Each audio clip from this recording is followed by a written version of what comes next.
ഇല്ല. ഹരേ കൃഷ്ണ സന്തോഷേട്ടാ. കുറേ ദിവസങ്ങളായിട്ട് സുഖമില്ലാത്ത കുറേ അവസ്ഥകളിലൂടെ കടന്നു പോവാണ്. കോൾഡും പനിയും ജലദോഷവും. അപ്പം നമുക്ക് 10:30 ക്ലാസ്. പൊതുവേ രാവിലെ ഒരു ഇത്തിരി നേരമാണ് ഒന്ന് ഉറങ്ങാൻ കിട്ടുന്നത്. അപ്പോഴേക്കും മഞ്ജരീസിൻ്റെ ഒരുപാട് കോൾസ് വരുന്ന കാരണം എനിക്ക് എടുക്കാൻ പറ്റുന്നില്ല. സൗണ്ട് അല്പം കുറവാണോ? ഇപ്പോഴോ? ഇപ്പോൾ ഓക്കെ ആണോ? അപ്പോൾ അതുകൊണ്ട് പിന്നെ രാവിലെ എണീറ്റ് ഭഗവാന്റെ പൂജയും കാര്യങ്ങളൊക്കെ തീരുമ്പോഴേക്ക് കുറച്ച് ലേറ്റായി പോകുന്നുണ്ട് ഈ ഒരു കുറച്ച് ദിവസങ്ങളിൽ. അതുകൊണ്ടാണ് ഞാൻ ഉച്ചയാക്കിയത്. പിന്നെ ഇന്ന് സൺഡേ അല്ലേ, അപ്പോൾ എല്ലാവരും രാവിലെ കുറച്ച് നേരം കിടക്കുന്നവരുണ്ടെങ്കിൽ കിടന്നോട്ടെ എന്നും കൂടി കരുതി. അതുകൊണ്ടൊക്കെയാണ്. കുറച്ചുകൂടി നല്ല ജോലി കിട്ടാൻ പ്രാർത്ഥിക്കണം. തീർച്ചയായിട്ടും ഭഗവാൻ കൊണ്ടുവരും. എന്തായാലും ഇന്ന് രാവിലെയും കൂടെ ഞാൻ ഭഗവാനെ പൂജ ചെയ്യുമ്പം ദർശനയും ശ്യാമിൻ്റെ അമ്മയുടെ കാര്യം പ്രാർത്ഥിച്ചു. താങ്ക് യു സന്തോഷേട്ടാ. കഴിഞ്ഞ 2 ആഴ്ചയായിട്ട് ഞാൻ ഈ കോൾഡ് വെച്ച് സഫർ ചെയ്യാണ്. ആ ഗുരുവായൂർ നിങ്ങളുടെ തിരിച്ചതിന് ശേഷം, ഗുരുവായൂരുന്നോ പഴനിയിൽ നിന്ന് തിരിച്ചതിന് ശേഷം ഒരുപാട് മെസ്സേജുകളൊക്കെ നോക്കാനുണ്ട്. നോക്കാം, കുറച്ചായിട്ട് നോക്കി വരാം കേട്ടോ.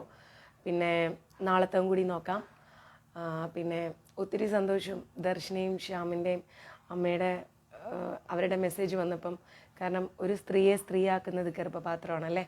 അപ്പോൾ അത് റിമൂവ് ചെയ്ത് പോവുക എന്ന് പറഞ്ഞ് ദിവ്യ ഇനിയും കൂട്ടാന്ന് പറയുമ്പോൾ ദിവ്യയുടെ ചെവിക്കകത്ത് എന്താ പഞ്ഞിയാണോ? എനിക്ക് ദേഷ്യം വരും കേട്ടോ ദിവ്യ, ഞാൻ പറഞ്ഞേക്കാം. എനിക്ക് സൗണ്ട് ഇല്ല, ഇതേ ഉള്ളൂ. ഞാൻ ചുമച്ചൊരു വഴിയായി ദിവ്യ. ഉറങ്ങാൻ പറ്റിയില്ല. രാവിലെ 7 മണിക്കാണ് ഞാൻ കിടന്നത്. എന്താ ദിവ്യ ഇങ്ങനെ ഒരു മനസ്സാക്ഷി ഇല്ലാതെ?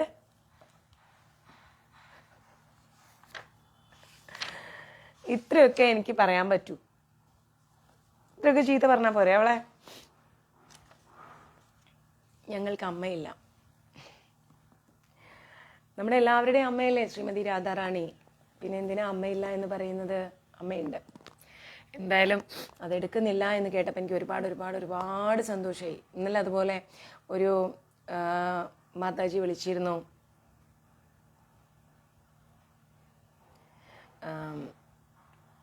ആ മാതാജിക്ക് റൈറ്റ് വാൽവും റിമൂവ് ചെയ്തു, ലെഫ്റ്റ് വാൽവും റിമൂവ് ചെയ്തു. ഇനി എന്താ പറയുക, IVF ട്രീറ്റ്മെൻറ്റ് മാത്രമേ അവർക്കൊരു പ്രതീക്ഷയുള്ളൂ. അതും ഗുരുവായൂരപ്പനോട് ഇങ്ങനെ പ്രാർത്ഥിച്ചുകൊണ്ടിരിക്കുന്നു. പ്രസന്ന മാതാജിയുടെ ഒരു മെസ്സേജ്, അവരുടെ സന്താന സൗഭാഗ്യം. അങ്ങനെ എന്താ പറയുക, ഇഷ്ടം പോലെ ഒരു പ്രാർത്ഥനാ ലിസ്റ്റുകളാണ് പോയിക്കൊണ്ടിരിക്കുന്നത്. ഹരേ കൃഷ്ണ, ജയ് സായിറാം. അപ്പോൾ വേഗം നമുക്ക് ക്ലാസ് എടുക്കാം. എൻ്റെ കുക്കിംഗ് ഒന്നും കഴിഞ്ഞിട്ടില്ല. ചുമച്ച് ഇങ്ങനെ നടക്കുക. അപ്പോൾ പിന്നെ കുക്കിങ്ങും കഴിഞ്ഞില്ല, ഒന്നും കഴിഞ്ഞിട്ടില്ല. അപ്പോൾ വേഗം ക്ലാസ് എടുത്തിട്ട് വേഗം നിർത്താം. ഇനി ഈ ചുമയൊക്കെ മാറി കോൾഡൊക്കെ മാറി നിങ്ങൾക്ക് ക്ലാസ് എടുക്കാൻ നോക്കുമ്പോഴേക്കും അതൊരു സമയമാവും. പിന്നെ എന്നും പറയുന്നത് പോലെ ദയവായി എന്താണ് അഷ്ടഗന്ധ അഗസ്ത്യ രസായനം, അതിവിടെ ഉണ്ട്. നമ്മുടെ അമ്മ അയച്ചു തന്നതുണ്ട്, ജയന്തി അമ്മ അയച്ചു തന്നതുണ്ട്. അത് കഴിക്കാമെന്ന് പറഞ്ഞു കഴിഞ്ഞാൽ വല്ലാത്തൊരവസ്ഥയാണ്. കുറച്ച് നേരത്തേക്ക് നമ്മളല്ലാതായി പോവാ രുചി. മോനപ്പം മുതലാളി, അതുകൊണ്ടൊക്കെയാണ് എനിക്ക് അതൊക്കെ കഴിക്കാൻ ഭയങ്കര മടിയാണ്. എന്നാലും കഴിച്ചില്ലെങ്കിൽ പിന്നെ ഞാൻ പട്ടിണിയായി. പിന്നെ എല്ലാവരും ഗുരുവായൂരിൽ വരുന്നവരുണ്ടെങ്കിൽ ലൈവ് താമസിച്ചാൽ ആടിനെ അഴിച്ചു വിടുന്നു. ആടോ? നേരത്തെ റൂം ബുക്ക് ചെയ്യണം കേട്ടോ. ഇന്നലെയൊക്കെ ആരൊക്കെയോ വന്ന് രാത്രിയിൽ കിടന്ന് വിളിക്കായിരുന്നു, മാതാജി ഞങ്ങളിവിടെ എത്തി, റൂം താ എന്നും പറഞ്ഞിട്ട്. ദൈവത്തെ ഓർത്തിട്ട് അങ്ങനെ ചെയ്യരുത്. നേരത്തെ ബുക്ക് ചെയ്യൂ. ഇനി വെക്കേഷനാണ്, കുറേ കാര്യങ്ങളുണ്ട് കേട്ടോ. അപ്പം അതൊക്കെ ഒന്ന് നേരത്തെ തന്നെ ബുക്ക് ചെയ്യാൻ ശ്രമിക്കൂ. ഓക്കെ, ഉറപ്പായിട്ടും. അപ്പം അത് കഴിക്കാം. അയ്യോ, അത് ചിന്തിക്കാനെങ്കിൽ വയ്യ, ഞാൻ കഴിക്കും. പിന്നെ ഇന്നത്തെ നമ്മുടെ കിച്ചൂട്ടൻ്റെയും രാധാറാണിയുടെയും ഹാരം സൗന്ദര്യ പൊന്നുവിള. മാതാജി എപ്പോഴും ലൈവിലുണ്ടാവുന്നതാണ്, ഇന്ന് കാണുന്നില്ല. ദിവ്യയുടെ കയ്യിൽ നമ്പർ ഉണ്ടേ വിളിക്കൂ. സൗന്ദര്യ മാതാജിയുടെ വകയാണ് കിച്ചൂട്ടനും ശ്രീമതി രാധാറാണിക്കും ഹാരം, ബട്ടർ, പാല്, ഓക്കെ. കുരുമുളകോ? അയ്യോ, എനിക്ക് ഇഷ്ടമല്ലാത്ത എല്ലാ സാധനങ്ങളും നിങ്ങളിങ്ങനെ പേര് കൊണ്ടുവരാണ്. കുഴപ്പമില്ല ഉമേഷ് പ്രഭു, കോൾഡ് മാറിയിട്ട് ലൈവ് എടുക്കാൻ ഓർത്താൽ നടക്കുന്ന കാര്യമല്ല.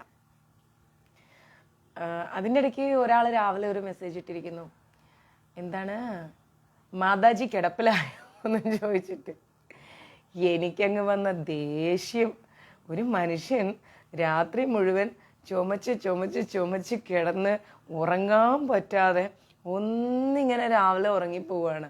അതും ഒരു സൈഡ് ഭയങ്കര ഉഷ്ണം. അപ്പം നമ്മൾ AC ഇടും, ഉടനെ തണുക്കും, അത് ഓഫ് ചെയ്യും, വീണ്ടും ഒന്നിടും.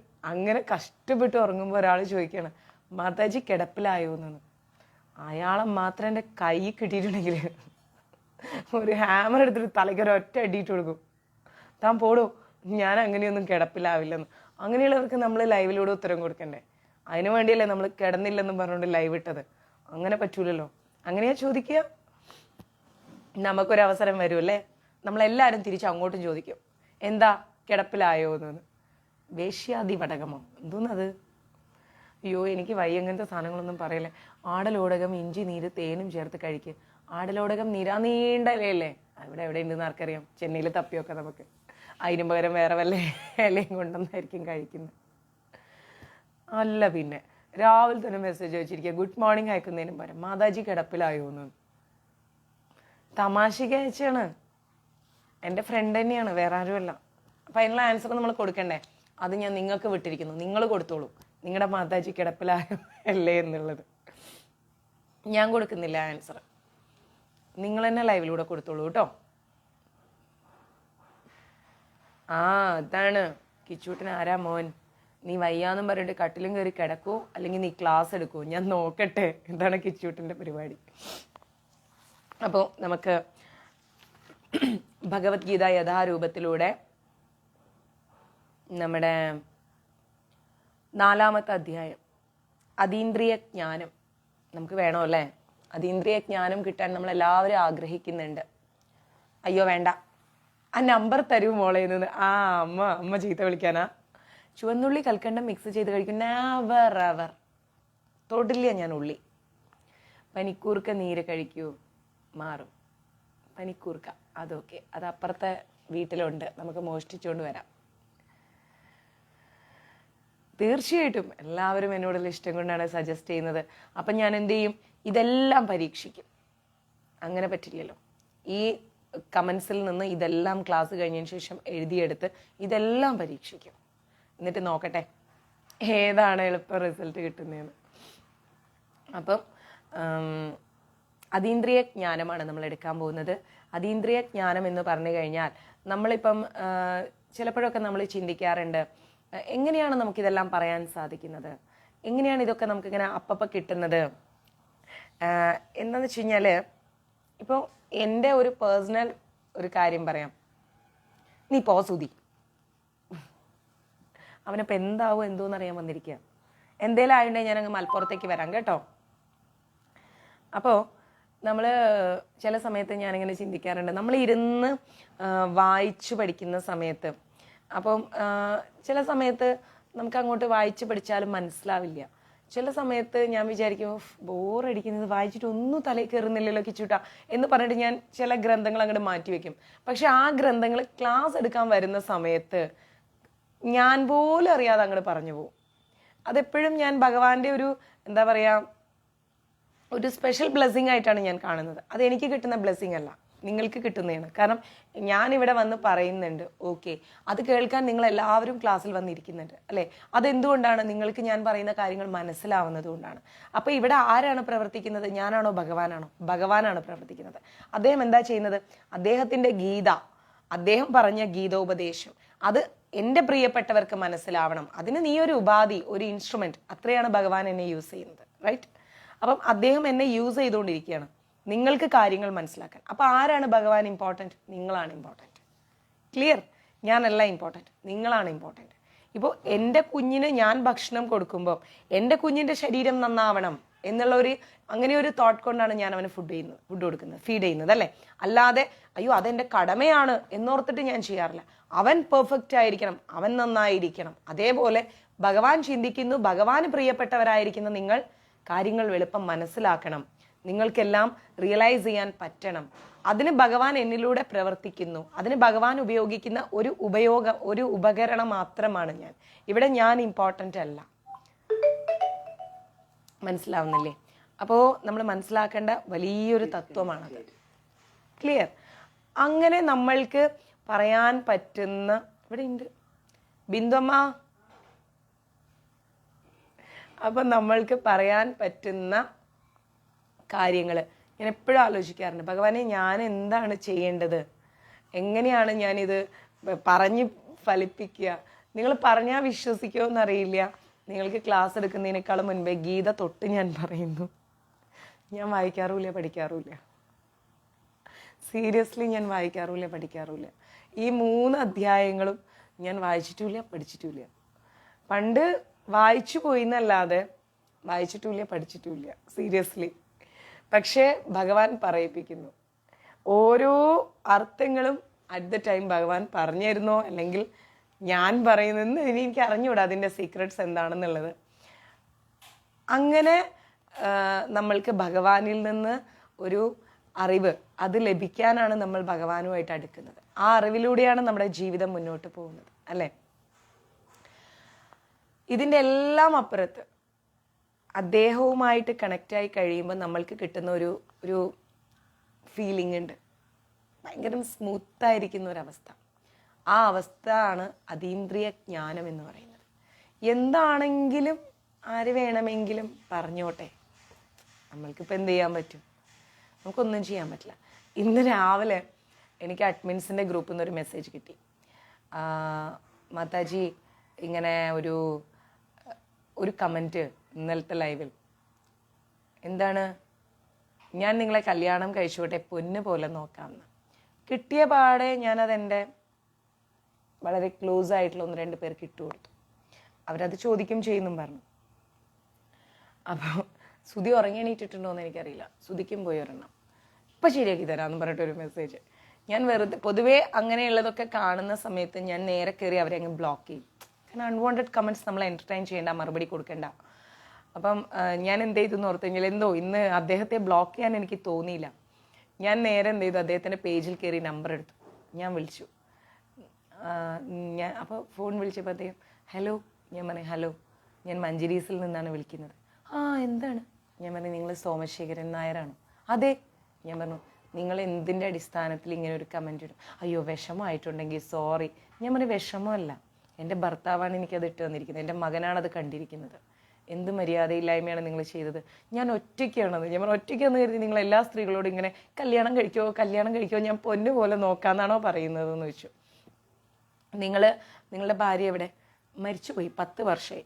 ഞാൻ പറഞ്ഞു ആ ഭാര്യയോട് ഒരല്പം സ്നേഹം ഉണ്ടായിരുന്നെങ്കിൽ, അവരുടെ ഓർമ്മകളിലാണ് നിങ്ങൾ ജീവിക്കുന്നതെങ്കിൽ, നിങ്ങൾ ആ ഒരു വേർഡ് നിങ്ങളൊരു സ്ത്രീയോട് സംസാരിക്കൂ. ശരിയാണോ അത് സംസാരിച്ച്? അല്ല, തെറ്റാണ്. ഞാൻ പറഞ്ഞു പിന്നെ എങ്ങനെയാണ് നിങ്ങളൊരു സ്ത്രീയെ കാണുമ്പോഴേക്കും, അല്ലെങ്കിൽ അവരുടെ സ്വഭാവം, അല്ലെങ്കിൽ അവരുടെ ക്യാരക്ടർ, അല്ലെങ്കിൽ അവരുടെ എന്താ പറയുക സംസാരം, അല്ലെങ്കിൽ മറ്റെന്തെങ്കിലുമൊക്കെ കാണുമ്പോഴേക്കും നിങ്ങൾ പൊന്നു പോലെ നോക്കാമെന്ന് പറയുമ്പോഴത്തേക്കും എങ്ങനെയാണ് നിങ്ങൾ അങ്ങനെ പറയുന്നത്? നിങ്ങൾ സ്ത്രീ എന്ന് പറയുന്ന വാക്ക് കേൾക്കാൻ നടക്കുകയാണോ എന്ന് വെച്ചു. അല്ലല്ല, ക്ഷമിക്കണം. പൊതുവേ ഞാൻ ബ്ലോക്ക് ചെയ്യാണ് ചെയ്യാറ് എല്ലാവരെയും. എന്തോ എനിക്ക് നിങ്ങളെ ബ്ലോക്ക് ചെയ്യാൻ തോന്നുന്നില്ല, പക്ഷെ ഇങ്ങനെ മേൽക്ക് കമൻസ് ഇടരുത്, മനസ്സിലായില്ലേ? അയ്യോ, തെറി വിളിച്ചോ സുധി. ഇനി ഇങ്ങനെ മേൽക്ക് കമൻസ് ഇടരുത്. നിങ്ങൾക്ക് അങ്ങനെ കല്യാണം കഴിക്കാൻ മുട്ടി നടക്കുകയാണെങ്കിൽ നിങ്ങളൊരു കാര്യം ചെയ്യും, മഞ്ചേരീസിലെ മാട്രിമോണി പോകുന്നുണ്ട്, ഞാൻ അവരുടെ നമ്പർ തരാം, നിങ്ങളെ കല്യാണം കഴിപ്പിച്ച് തരുന്നു പറഞ്ഞു. ഒറ്റയ്ക്ക് ജീവിക്കുന്ന എനിക്കല്ല അതിൻ്റെ വിഷമം അറിയുന്നു. ഞാൻ പറഞ്ഞു ഇവിടെ ഒറ്റയ്ക്ക് ജീവിക്കാൻ അവസരം കാത്ത് നടക്കുകയാണ്, അപ്പോൾ ഒറ്റയ്ക്ക് ജീവിക്കുന്നതിൻ്റെ വിഷമവും പറഞ്ഞുകൊണ്ട് നടക്കുന്നു എന്ന് പറഞ്ഞു. പാവ ഏതോ ഒരു മനുഷ്യൻ. എന്തോ എനിക്ക് അയാളെ ബ്ലോക്ക് ചെയ്യാൻ തോന്നിയില്ല, അങ്ങനെ വിട്ടു. ഇനി കമൻറ്റ് വരുമോ നോക്കാം. ഇനി വരികയാണെങ്കിൽ നമുക്ക് ബ്ലോക്ക് ചെയ്യാം. അപ്പം ഇതൊക്കെ എന്താണെന്നറിയോ, ഭൗതികമായിട്ടുള്ള ഭയങ്കരമായ കണക്ഷൻസാണ്. ഞാൻ ഇങ്ങനത്തെ കിട്ടിക്കഴിഞ്ഞാൽ ആദ്യം സന്തോഷേട്ടനാണ് കൊടുക്കുക. സന്തോഷേട്ടന് കൊടുത്തില്ല, കാരണം അദ്ദേഹം കുറച്ച് നാളായിട്ട് നല്ല ബിസി ഷെഡ്യൂളിലാണ്, അതുകൊണ്ടാണ് ലൈവിൽ കയറാത്തത്. അപ്പോൾ എനിക്ക് തോന്നി വെറുതെ നമ്മൾ രാവിലെ ഇറിറ്റേറ്റ് ചെയ്യണല്ലേ, അദ്ദേഹം വിളിച്ച് നന്നായിട്ട് ഫയർ ചെയ്തിട്ട് AK-47 വരും. എന്തോന്നടി താൻ എന്തോ കരുതി കമൻറ്റ് ഇടുന്നു, ഇങ്ങനെയാണോ കമൻറ്റ് ഇടുന്നത്, ഇങ്ങനെയാണോ സ്ത്രീകളോട് സംസാരിക്കണേന്ന് ചോദിച്ചിട്ട് ഭയങ്കര ബഹളം ഉണ്ടാക്കും. ഞാൻ പിന്നെ കൊടുത്തില്ല, വിട്ടു. അപ്പം അത് സത്യം, ഈ സിമ്പത്തി തന്നെയാണ് പ്രശ്നം. ആരെന്ത് ചെയ്താലും പോയിട്ട് അവരോടൊരു എനിക്കൊരു ദയ തോന്നും. ചിലപ്പോഴൊക്കെ ഞാനിങ്ങനെ വിചാരിക്കും, ചില ആൾക്കാരോടൊക്കെ മിണ്ടരുത്, ഒരിക്കലും മിണ്ടരുത്, ഇതിന് കുത്തിയിരുന്ന് മെസ്സേജ് അയക്കും. ഇനി ഞാൻ തന്നോട് മിണ്ടില്ല, ഈ ജന്മം മിണ്ടില്ല, നിർത്തി. ഒരു മിനിറ്റ് കേട്ടോ.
അപ്പോൾ ചിലപ്പോഴൊക്കെ ഞാൻ വിചാരിക്കും ആരോടും, ചില ഫ്രണ്ട്സൊക്കെ ഉണ്ട് വളരെ ക്ലോസ് ആണ്, മിണ്ടരുത് എന്നിങ്ങനെ വിചാരിക്കും.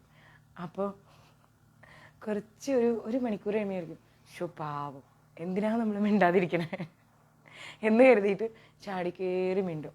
ഭയങ്കര ദേഷ്യം വരും എനിക്ക് ചില സമയത്ത് ഓരോരുത്തരോടൊക്കെ, എൻ്റെ വളരെ ക്ലോസ് ഫ്രണ്ട്സിനോട്. അപ്പം ഞാനിങ്ങനെ ഇനി ഒരിക്കലും മിണ്ടരുത്, എന്നിട്ട് മൊബൈലൊക്കെ എടുത്ത് കുത്തിയിരുന്ന് ടൈപ്പ് ചെയ്യും. ഇനി ഞാൻ നിങ്ങളുമായിട്ട് ഒരു ബന്ധവുമില്ല, ഇനി മിണ്ടില്ല എന്നങ്ങോട്ടേക്ക് കുറേ മെസ്സേജ് അങ്ങോട്ട് ടൈപ്പ് ചെയ്തിടും. ഒരിക്കലും മിണ്ടില്ല എന്നൊക്കെ പറഞ്ഞിട്ട് എന്നിട്ട് കിച്ചുവിൻ്റെ അടുത്ത്, കിച്ചു ഇനി നമുക്ക് വേണ്ട, കിച്ചു ഇനി നമ്മൾ മിണ്ടില്ല കിച്ചു എന്നൊക്കെ പറഞ്ഞുകൊണ്ട് അങ്ങോട്ടേക്ക് ഞാൻ ഭയങ്കരമായിട്ട് കിച്ചുവിനോടും വന്ന് പറയും.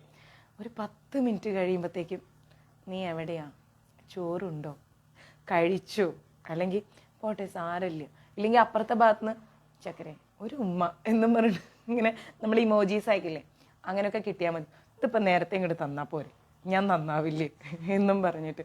സോ എപ്പോഴും എൻ്റെ ഫെയിലിയർ എന്ന് പറയുന്നത് എൻ്റെ സിമ്പതി തന്നെയാണ്. സിമ്പതിയും ദേഷ്യം പിടിച്ചിങ്ങനെ ഇരിക്കണമെന്നൊക്കെ വിചാരിക്കും, പക്ഷെ അത് നടക്കാത്ത അവസ്ഥ. അത് തന്നെയാണ് എൻ്റെ ലൈഫിൻ്റെ ഏറ്റവും വേറൊരു വെർഷൻ എന്ന് പറയുന്നത്. അതൊക്കെ ഒരു സുഖമുള്ള കാര്യം, മനസ്സിൽ നമ്മളൊന്നും വെച്ചുകൊണ്ടിരിക്കണ്ട എന്നുള്ള ആ ഒരു അവസ്ഥ സന്തോഷമുള്ള കാര്യം തന്നെയാണ്. അപ്പം അങ്ങനെ, അപ്പം നമുക്ക് എന്ത് ചെയ്യാം, നമ്പർ നോട്ട് ചെയ്യും, റൂമിനാണെങ്കിൽ നമ്പർ നോട്ട് ചെയ്ത് വയ്ക്കും. അപ്പം നമുക്കൊരു കാര്യം ചെയ്യാം, അവരോട് നമ്പർ ചോദിക്കും, എന്നിട്ട് നമ്പർ ഒരു പേപ്പറിൽ എഴുതി വെക്കും, പിന്നെ നമുക്കത് അറിഞ്ഞൂടെ. അപ്പം നമുക്കൊരു കാര്യം ചെയ്യാം, എന്നിട്ട് 1 മണിക്കൂർ കഴിയുമ്പോൾ തിരിച്ച് വിളിക്കുന്നു പറ.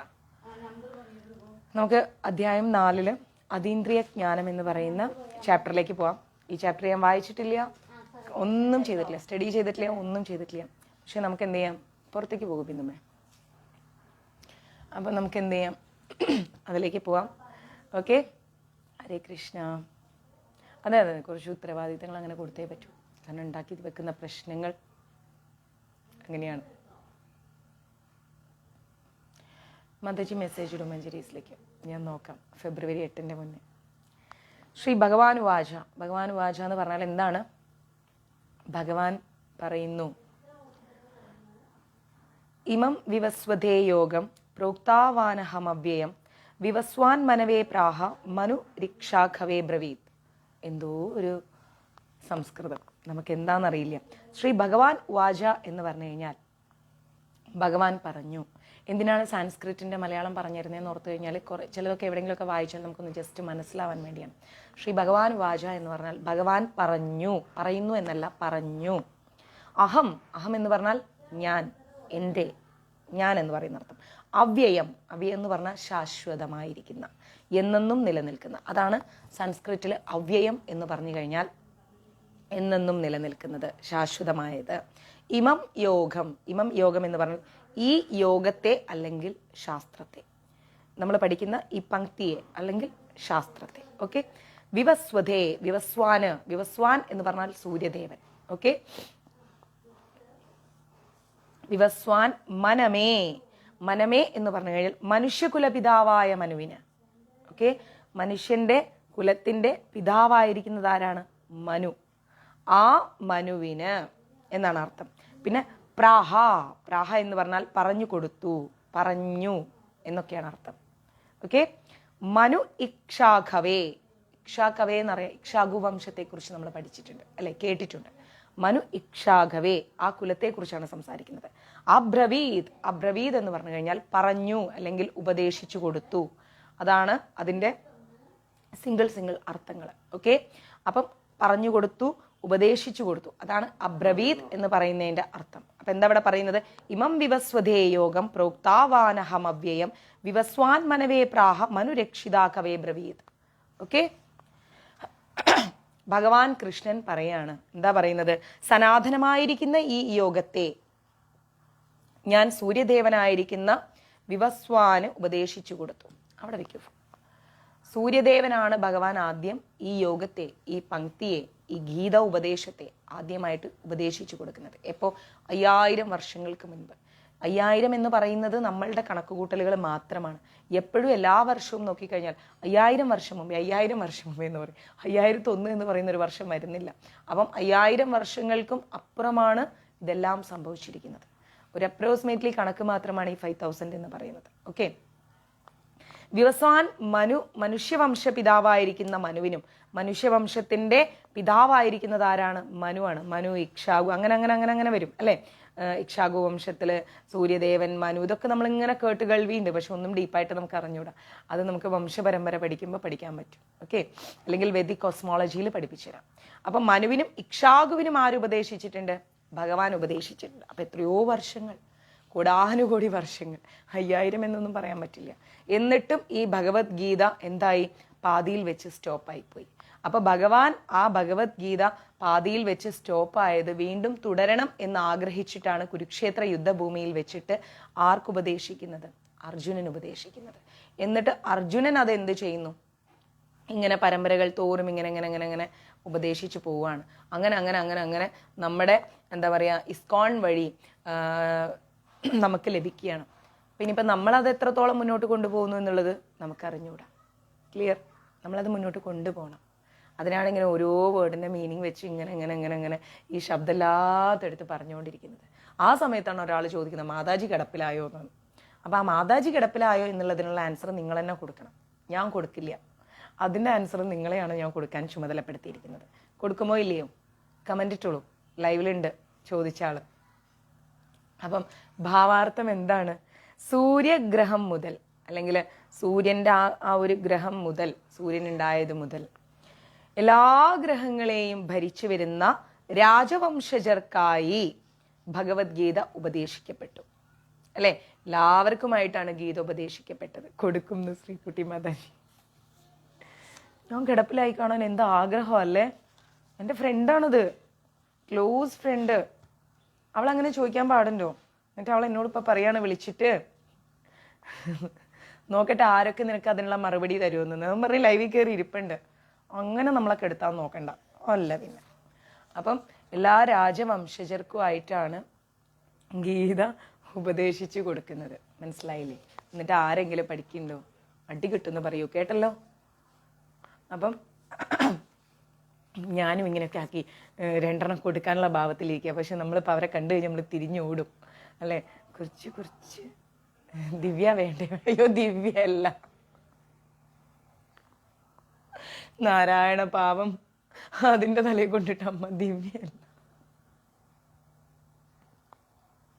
പോട്ടെ ദിവ്യ, ക്ഷമിച്ചേക്ക്. അപ്പം ആത്മസുഹൃത്തെ താങ്കൾ, ഞങ്ങൾ മഞ്ചരീസിനോട് കളി വേണ്ട കേട്ടോ. മഞ്ചരീസിൽ ആരെങ്കിലും എന്തെങ്കിലും പറഞ്ഞാൽ ഞങ്ങൾ എല്ലാവരും കൂടെ കൂട്ടത്തോടെ അങ്ങോട്ട് വരും. ഒരു വരവ്. പിന്നെ താങ്കൾക്ക് അത് തടുക്കാൻ പറ്റില്ല, പറഞ്ഞേക്കാം. അപ്പോൾ പണ്ട് മുതലേ എല്ലാവർക്കും വേണ്ടിയിട്ടാണ് ഗീത ഉപദേശിച്ചു കൊടുത്തത്. എന്നിട്ടും ഗീത എന്തുകൊണ്ട് സ്പ്രെഡ് ആവുന്നില്ല? കാരണം ഗീതയിലൂടെ അല്ല മനുഷ്യൻ ജീവിക്കുന്നത്. ഇങ്ങനെ തോന്നിയ പോലെ ആടിയും പാടിയും കളിച്ചും ചിരിച്ചും സന്തോഷങ്ങൾ തേടിയും അങ്ങനെയാണ് ജീവിക്കുന്നത്. പക്ഷെ ഈ സന്തോഷങ്ങൾ ഒന്നും തന്നെ ശാശ്വതമായതല്ല. ഇപ്പോൾ ഫോർ എക്സാമ്പിൾ, ഒരു മദ്യപിക്കുന്ന ഒരാൾ പോയിട്ട് മദ്യപിച്ചു. എത്ര നേരം ആ മദ്യത്തിൻ്റെ ലഹരി ആൾക്ക് ഉണ്ടാവും? സോറി ഒന്നും പറയണ്ട. എൻ്റെ എന്താ പറയുക, കിച്ചൂട്ടൻ കഴിഞ്ഞാൽ എനിക്ക് അടുത്ത പ്ലേസാണ് ആ സുഹൃത്തിന്. നമ്മുടെ മഞ്ജരീസ് നിലനിൽക്കാൻ കാരണം ആ സുഹൃത്താണ്. എൻ്റെ ഓരോ ഇല്ലായ്മകളിലും എന്തു പറ്റി, എന്താണ്, ഏതാണ് എന്ന് പറഞ്ഞ് ഒരു പക്ഷേ എന്നെ ഏറ്റവും കൂടുതൽ കേട്ട ഒരു വ്യക്തിയാണ്. ഈവൻ എൻ്റെ അച്ഛനേക്കാൾ അമ്മയേക്കാൾ ഒക്കെ ഞാൻ പറയുന്നത് മണിക്കൂറുകളോളം കേട്ട് നിന്ന ഒരു വ്യക്തിയാണ്. എൻ്റെ വളരെ ക്ലോസ് ഫ്രണ്ടാണ്. ഞാൻ ഈശ്വരന് തുല്യം കാണുന്ന ഒരാളാണ്. എൻ്റെ വളരെ വേണ്ടപ്പെട്ട, എൻ്റെ ഏറ്റവും അടുത്ത ആത്മാർത്ഥമായ സുഹൃത്താണ് അവൾ. അവളെ ഒരിക്കലും എൻ്റെ ലൈഫിൽ നിന്ന് മാറ്റി നിർത്തിയിട്ട് എനിക്കൊരു നിമിഷമില്ല. എന്നും കിച്ചൂട്ടൻ്റെ മുന്നിൽ ഞാൻ അവൾക്കും അവളുടെ കുടുംബത്തിനും വേണ്ടിയിട്ട് അത്രമേൽ ഞാൻ ഹൃദയം കൊണ്ട് പ്രാർത്ഥിക്കുന്നു. എനിക്ക് എന്ത് കിട്ടിയാലും ഞാൻ ആദ്യം ഷെയർ ചെയ്യുന്നത് അവൾക്കാണ്. അത്രയും എൻ്റെ ക്ലോസ് ഫ്രണ്ടാണ് അവൾ. അവളുടെ എപ്പോഴും ഞങ്ങൾ തമ്മിൽ അടിയാണ്, എന്നും അടിയാണ്. ഞാൻ അവളോട് പിണങ്ങാൻ വേണ്ടിയിട്ട് ഒരു സെക്കൻഡ് ഇങ്ങനെ നോക്കി നടക്കും, അവളുടെ വായിൽ നിന്ന് എന്തെങ്കിലും വരുന്നുണ്ടോയെന്ന്. എന്നിട്ട് അത് പിടിച്ച് ഞാൻ തൂങ്ങും. കാരണം എനിക്ക് പിണങ്ങാനും കളിക്കാനും ചിരിക്കാനും എൻ്റെ വിഷമങ്ങൾ പറയാനും എൻ്റെ എന്താ പറയുക, അപ്പോൾ ഇടിച്ചു കൂട്ടും ഞാൻ. ഉറപ്പല്ല, ഇനി ഞാൻ അവളെൻ്റെ കണ്ണിൻ്റെ മുമ്പ് കിട്ടിയ ഉറപ്പായിട്ട് 2 എക്സ്ട്രാ ഞാൻ കൊടുത്തിരിക്കും. അതെ, അതൊരു ഭാഗ്യം തന്നെയാണ് അങ്ങനെ ഒരു സുഹൃത്തിനെ കിട്ടുക എന്ന് പറയുന്നത്.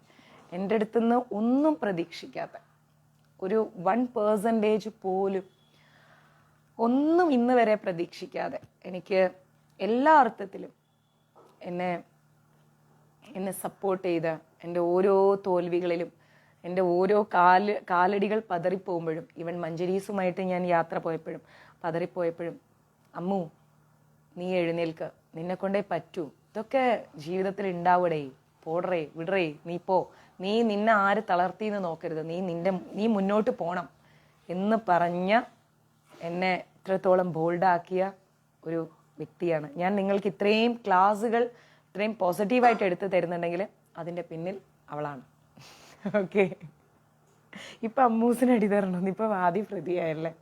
2 ദിവസമായി ഞാൻ തെറ്റി നടക്കുകയാണ്, പക്ഷെ ഒരു ജെന്യൂൻ റീസൺ കിട്ടിയിട്ടില്ല. അപ്പം എനിക്ക് ഇന്ന് രാവിലെ കിട്ടി. അപ്പം ഞാനിങ്ങനെ മിണ്ടാതിരുന്നു. ഞാൻ പറഞ്ഞില്ലേ, രാവിലെ എണീറ്റാൽ ആദ്യം അവളുടെ കുറ്റമാണ് കിച്ചൂട്ടനോട് വന്ന് പറയും. പക്ഷെ കിച്ചൂട്ടനും അവളെ ശിക്ഷിക്കില്ല. ഏറ്റവും വലിയ കാര്യം കിച്ചൂട്ടനറിയാം, ഞാൻ കരഞ്ഞു തീർത്ത കണ്ണുനീരുകളെല്ലാം സന്തോഷത്തിൻ്റെതാക്കി തീർത്തത് അവളാണെന്നുള്ളത്. ഓക്കെ, എൻ്റെ ലൈഫിൽ ഒരു ആത്മാർത്ഥ സുഹൃത്തുണ്ടെങ്കിൽ അത് അവളാണ്. അത് അവൾ കഴിഞ്ഞിട്ടേ എനിക്ക് വേറെ ആരും ഉള്ളൂ. അപ്പോൾ ഒരിക്കലും എനിക്ക് അവളോട് ഹൃദയം കൊണ്ട് പിണങ്ങാൻ കഴിയില്ല. അവളിനി എന്നെ ഇങ്ങനെ നെടുകെ കീറിയിട്ടാലും എനിക്ക് അവളോട് ഒറ്റ കാര്യമേ പറയാനുള്ളൂ, ഞാൻ അത്രമേൽ നിന്നെ എൻ്റെ ഹൃദയത്തിലേക്ക് വെച്ചിട്ടുണ്ട്. നീ അത്രത്തോളം എൻ്റെ എന്താ പറയുക, ഒരു ഫിനാൻഷ്യൽ സപ്പോർട്ടല്ല നമ്മൾ ഒരാളിൽ നിന്ന് പ്രതീക്ഷിക്കേണ്ടത്. ഞാൻ എന്നും നിങ്ങൾക്ക് തരുന്ന ഒരു അഡ്വൈസാണ്. 1000-ഓ 10,000-ഓ ലക്ഷമോ നമ്മൾ കടം മേടിച്ചാൽ അത് കൊടുത്തു കഴിഞ്ഞാൽ ആ ഒരു ബാധ്യത അവിടെ തീരുന്നുണ്ട്. പക്ഷെ നമ്മൾ തളരുമ്പോൾ നമ്മളെ പിടിക്കുന്ന ആ കൈ ഉണ്ടല്ലോ, അതൊരിക്കലും എന്താ പറയുക, ഒരിക്കലും ആ കൈയിൻ്റെ ചൂടറിഞ്ഞ ഒരാളാണ് ഞാൻ. ലൈക്ക് അങ്ങനെ തല്ലിയിട്ടല്ല കേട്ടോ, എനിക്ക് കിട്ടിയ ആ ഒരു സപ്പോർട്ട്, എനിക്ക് വേർഡ്സ് ഇല്ല. എത്രത്തോളം ക്ലാസ് ഞാൻ എടുത്തിട്ടും എനിക്ക് അവളെക്കുറിച്ച് എനിക്ക് എക്സ്പ്ലെയിൻ ചെയ്യാൻ വേർഡ്സ് ഇല്ല. അത്രമേൽ ഞാൻ എൻ്റെ ലൈവിലിരുന്ന് പറയുന്നു, എൻ്റെ കിച്ചൂട്ടൻ്റെ മുമ്പിലിരുന്ന് പറയുന്നു, എൻ്റെ ലോകം എന്ന് പറയുന്നത് അവളാണ്, എൻ്റെ ശ്വാസം എന്ന് പറയുന്നത് അവളാണ്. എൻ്റെ ഹൃദയം ഇടിക്കുന്നുണ്ടെങ്കിൽ, ഞാൻ മുന്നോട്ട് കാലെടുത്ത് വെക്കുന്നുണ്ടെങ്കിൽ, നിശബ്ദമായി ഒരിക്കൽ പോലും ഫ്രണ്ടിലേക്ക് വരാൻ ആഗ്രഹിക്കാത്ത എൻ്റെ ആ സുഹൃത്താണ്, അവൾ മാത്രമാണ്. ഞാൻ എൻ്റെ ജീവിതത്തിൽ ഒരു തെറ്റായ കാര്യങ്ങൾ ചിന്തിക്കുന്നില്ല എങ്കിൽ അതിനൊരേ ഒരു കാരണം അവളാണ്. എത്രത്തോളം ഞാൻ സഹിച്ചാലും, ഒരു ദിവസം ഞാനൊന്ന് പിണങ്ങിയപ്പം ഓടി ചെന്നൈയിലേക്ക് എത്തി. എനിക്കങ്ങനെ മിണ്ടാതിരിക്കാൻ കഴിയുമോ എന്നോടൊന്നും ചോദിച്ചിട്ട്, എന്നിട്ട് തിരിച്ചുപോയി എറണാകുളത്തേക്ക്. അത്രയും ക്ലോസ് ഫ്രണ്ടാണ്. ഇന്ന് നമ്മളെല്ലാവരും മഞ്ജരീസിൻ്റെ ഗെറ്റ് ടുഗദർ അത്രയും ഒരു ഗ്രാൻഡായിട്ട് ആഘോഷിച്ചിട്ടുണ്ടെങ്കിൽ എനിക്കതിൻ്റെ പിന്നിൽ കിട്ടിയ ഫിനാൻഷ്യൽ സപ്പോർട്ട് അവളുടെയാണ്, അല്ലെങ്കിൽ ഒരു മെൻ്റലി ഫിസിക്കലി സപ്പോർട്ട് അവളുടെയാണ്. പേര് ഞാൻ പറയൂല, അതിന് അവളുടെ റെസ്ട്രിക്ഷൻ ഉണ്ട് എനിക്ക്, എൻ്റെ പേര് നീ എവിടെയും പറയരുത് എന്ന്. എന്താണെന്നാൽ ഒരു ദിവസം ഞാൻ ലൈവിൽ കൊണ്ടുവരാം, പോരെ? അത്രയും ഞാൻ ചെയ്തുതരാം. ഇന്നല്ല, കുറേ കഴിയട്ടെ, കുറേ കഴിഞ്ഞിട്ട് ഞാൻ ലൈവിൽ കൊണ്ടുവരാം. കാരണം അത്രയും സ്നേഹം എനിക്ക് അവളോടുണ്ട്. ഞാൻ ഗുരുവായൂരിൽ അത്രയും വലിയ ഇഷ്യൂസ് ആയില്ലേ, മതി ഇനി മഞ്ജരീസും വേണ്ട ഒന്നും വേണ്ട എന്ന് പറഞ്ഞ് ഞാനിങ്ങനെ കരഞ്ഞു തളർന്നൊരു ദിവസം ഇവിടെ ഇരുന്നപ്പം എനിക്ക് വന്നൊരു കോൾ അവളുടെയാണ്. ഞാൻ എപ്പോഴൊക്കെ വിഷമിക്കും, അപ്പോഴൊക്കെ അവൾ എന്നെ വിളിക്കും, അമ്മു നീ എന്തിനാ സങ്കടപ്പെടുന്നത്, ഇതൊക്കെ വിട്ടുകളാ, ഈ സമയവും കടന്നു പോവും, നിന്നെ കൊണ്ടല്ലാതെ ആരെ കൊണ്ട് മഞ്ജരീസ് മുന്നോട്ട് കൊണ്ടുപോകാൻ പറ്റും. നിന്റെ ക്ലാസ് കേൾക്കാൻ ഒരാളാണെങ്കിൽ ആ ഒരാൾക്ക് വേണ്ടി നീ ക്ലാസ് എടുക്കൂ. ഇനി ആരും വന്നില്ലെങ്കിൽ ഞാൻ വരാം ലൈവിൽ, ഞാൻ ഷെയർ ചെയ്യാം, എൻ്റെ എല്ലാ സപ്പോർട്ടും നിനക്കുണ്ട് എന്ന് പറഞ്ഞ് നമ്മളെ ഇത്രത്തോളം എത്തിച്ചത് അവളാണ്. അപ്പം അവൾ എന്നോട് എന്താ പറയുക, ആ കുട്ടി എൻ്റെ ജീവിതത്തിൽ ഇല്ലെങ്കിൽ ഞാനില്ല, മനസ്സിലായില്ലേ? ഞാനില്ല, ഞാനൊരു ബിഗ് സീറോ ആണ്. ഒരു കണ്ണ് കെട്ടിയ ഒരു കുഞ്ഞിനെ കൊണ്ടുപോയി കാട്ടിൽ വിട്ടിട്ട് ഇനി എന്ത് എന്ന് ചോദിച്ചാൽ ആ കുട്ടിക്ക് അറിയില്ല എങ്കിൽ അതേ അവസ്ഥയിലായി പോകും ഞാൻ. അത്രത്തോളം എനിക്ക് കിച്ചൂട്ടൻ നൽകിയ വലിയൊരു ആത്മാർത്ഥ സുഹൃത്താണ് എൻ്റെ ആ ഒരു മൈ ബെസ്റ്റ് ഫ്രണ്ട്. ഏറ്റവും വലിയ സൗഹൃദം. കൃഷ്ണന് കുചേലൻ എങ്ങനെയായിരുന്നു അതേപോലെയാണ് എനിക്ക്. ഞാൻ ആ സ്ഥാനത്തൊരു കുചേലനാണ്. അങ്ങനെയാണ് ഞാൻ എന്താവശ്യം പറഞ്ഞാലും എനിക്ക് ചെയ്തു തരുന്ന, എന്നെ കേൾക്കുന്ന, എത്ര ബിസി ഷെഡ്യൂളാണെങ്കിലും ഞാനൊരു എന്താ പറയുക ചുമന്ന മുഖട്ട് കൊടുക്കും. അപ്പം അവർക്കറിയാം അയ്യോ എന്തോ പ്രശ്നവും കൊണ്ട് വരുന്നുണ്ട്. എത്ര തിരക്കിനിടയിലാണെങ്കിലും എടി ഞാൻ വിളിക്കാം, തിരക്കിലാണ്, എന്ത് പറ്റി നീ ഓടിയോട് എന്ന് ചോദിക്കുന്ന ഒരു സുഹൃത്താണ്. അതാണ് എൻ്റെ ജീവിതത്തിൽ കിച്ചൂട്ടൻ തന്ന ഏറ്റവും വലിയ കാരുണ്യം. ആ കാരുണ്യം കഴിഞ്ഞിട്ടാണ് എനിക്ക് എൻ്റെ മകൻ. കാരണം നാളെ എൻ്റെ മകൻ പോലും എന്നെ വിട്ടിട്ട് പോകും. പക്ഷെ ഒരു വാക്കുകൊണ്ട് എത്ര അകലെ ഇരുന്നിട്ടാണെങ്കിലും എന്നെ സപ്പോർട്ട് ചെയ്യുന്ന എൻ്റെ സുഹൃത്താണത്. ഞാൻ കിടന്നു പോയെന്ന് അവൾ ചോദിച്ചില്ലേ, അതെനിക്ക് ഇന്നത്തെ അടിക്ക് കിട്ടിയ ഏറ്റവും വലിയൊരു റീസണാണ്. അത് വെച്ച് ഞാൻ പൊളിക്കും, ഉറപ്പാ. അങ്ങനെ വിടാൻ പറ്റൂലല്ലോ. ആദ്യം ഗുരുവായൂരപ്പൻ്റെ നടയിലെത്തിയാൽ ഞാൻ അവൾക്ക് വേണ്ടിയിട്ടാണ് പ്രാർത്ഥിക്കാറ്. ഹരേ കൃഷ്ണ. അപ്പം നമുക്ക് ക്ലാസ് സ്റ്റാർട്ട് ചെയ്യാം. അപ്പം അങ്ങനെയുള്ള നമ്മൾക്ക് എല്ലാവർക്കും വേണ്ടിയിട്ടാണ് ഭഗവാൻ ഗീത ഉപദേശിച്ചു തന്നത്. നിന്നോടുള്ള എൻ്റെ ആത്മാർത്ഥതയും സ്നേഹവും വിശ്വാസവും ഒക്കെ നീ ഇപ്പം കണ്ടില്ലേ ലൈവിലിരുന്നുകൊണ്ട്, അല്ലേ? അപ്പം ഈ ഗീത തൊട്ട് പറയുന്നു, you are my best friend. നിന്നെ ഒഴിച്ചു നിർത്തിയിട്ട് എനിക്കൊരു സൗഹൃദങ്ങളും ഇല്ല, എൻ്റെ ജീവിതത്തിൽ ഒരു നിമിഷങ്ങളും ഇല്ല. നീ തന്നെയാണ് എൻ്റെ ഏറ്റവും വലിയ സുഹൃത്ത്. കിച്ചൂട്ടൻ കഴിഞ്ഞാൽ എൻ്റെ ലൈഫിൽ അടുത്ത പ്ലേസ് നിനക്കാണ്. ഓക്കേടാ? പക്ഷെ ഒരു വാക്കുപോലും നീ എന്നോട് ഇങ്ങനെ പറഞ്ഞില്ല കേട്ടോ. അപ്പം നമ്മുടെ അതിപുരാതന കാലം മുതൽ അതിൻ്റെ ചരിത്രം നമുക്ക് കിട്ടുന്നുണ്ട്, അല്ലേ? ഒരുപാട് ഗ്രന്ഥങ്ങൾ എടുത്ത് നോക്കിക്കഴിഞ്ഞാൽ ആ ഗ്രന്ഥങ്ങളിലെല്ലാം തന്നെ ഭഗവാനെക്കുറിച്ച്, ഗീതയെക്കുറിച്ച്, നമുക്കുള്ള ഉപദേശങ്ങളെക്കുറിച്ച് ഒക്കെ ഉണ്ട്. പക്ഷേ എന്നിട്ട് പോലും നമ്മൾ ആരും ഇത് പഠിച്ചിട്ടില്ല എന്ന് പറയുന്നത് വളരെ മോശമാണ്. ക്ലിയർ? എല്ലാ ഗ്രഹങ്ങളിലെയും ഭരണകർത്താക്കളായിരിക്കുന്ന രാജാക്കന്മാർ ഗ്രഹനിവാസികളുടെ സംരക്ഷണത്തിനും അവരെ കാമത്തിൽ നിന്നും ഭൗതിക ബന്ധങ്ങളിൽ നിന്നും മോചിപ്പിക്കുന്നതിനായിക്കൊണ്ട് ഭഗവത്ഗീതാശാസ്ത്രം അറിയേണ്ടിയിരിക്കുന്നു. അപ്പം എന്താ പറയുന്നത്, എല്ലാ ഗ്രന്ഥങ്ങളിലും ഭഗവത്ഗീതയുടെ ഒരു ലൈനെങ്കിലും പോകുന്നുണ്ട്. ഏത് ഗ്രന്ഥങ്ങൾ നമ്മൾ എടുത്താലും ശരി, ഒരു വേർഡെങ്കിലും ഗീതയെക്കുറിച്ച് എല്ലാ ഗ്രന്ഥങ്ങളിലും പറയുന്നുണ്ട്. അപ്പം ചാത്തന്മാരെ ആ മുഖം വെളിപ്പെടുത്തി തരണേന്ന്. ആ മുഖം വെളിപ്പെടുത്തുന്നതിന് അത്ര ബുദ്ധിമുട്ടുണ്ട്. ഇതേ പിന്നിൽ തന്നെയുണ്ട്. കിച്ചൂട്ടൻ്റെ മുഖം തന്നെയാണ് ആ മുഖം. അത്രയും നിഷ്കളങ്കതയാണ് കിച്ചൂട്ടനിൽ ഞാൻ കാണുന്നു ആ മുഖം. അവർ രണ്ടുപേരും എനിക്ക് അങ്ങനെയാണ്. ഹോമം വേണം, ഹോമം വെച്ചൊന്നും കണ്ടുപിടിക്കണ്ട. ആ കുരുത്തം കെട്ടതിന്, ആ ഭൂലോക കുരുത്തം കെട്ടതിന് ഞാനൊരിക്കൽ കൊണ്ടുവരാൻ ലൈവിന്. ഒരു അധർമ്മം കണ്ടാൽ പിന്നെ ആ നാവ് അടങ്ങിയിരിക്കില്ല. ക്യാരക്ടർ അതാണ്. അവളിൽ നിന്നാണ് ഞാനിതൊക്കെ പഠിച്ചത്. ഒരു അധർമ്മമാണെന്ന് കണ്ടു കഴിഞ്ഞാൽ അടങ്ങിയിരിക്കില്ല. ഒരു മനുഷ്യനെ പറ്റിച്ചിട്ടും വഞ്ചിച്ചിട്ടും ചതിച്ചിട്ടും ഒരു രൂപ സ്വന്തമാക്കാൻ ചെയ്യില്ല. അവളുടെ കുടുംബത്തെ വിട്ടിട്ട് മറ്റൊരു ലോകത്തേക്ക് ചിന്തിക്കാൻ ചാൻസേ ഇല്ല. എനിക്ക് ഭയങ്കര റെസ്പെക്റ്റാണ് അവളുടെ അടുത്ത്. എന്തെല്ലാം പ്രതിസന്ധികൾ മീൻസ് എന്താ പറയുക, തമിഴിൽ താണ്ടി എന്ന് പറയാം, തരണം ചെയ്തിട്ടാണെന്നറിയാമോ അവള് ഇന്നത്തെ ഒരു ബെറ്റർ പൊസിഷനിലെത്തിയത്. അവളുടെ ഹിസ്റ്ററിയാണ് എനിക്ക് അവളെ എൻ്റെ ബെസ്റ്റ് ഫ്രണ്ടാക്കി മാറ്റിയത്.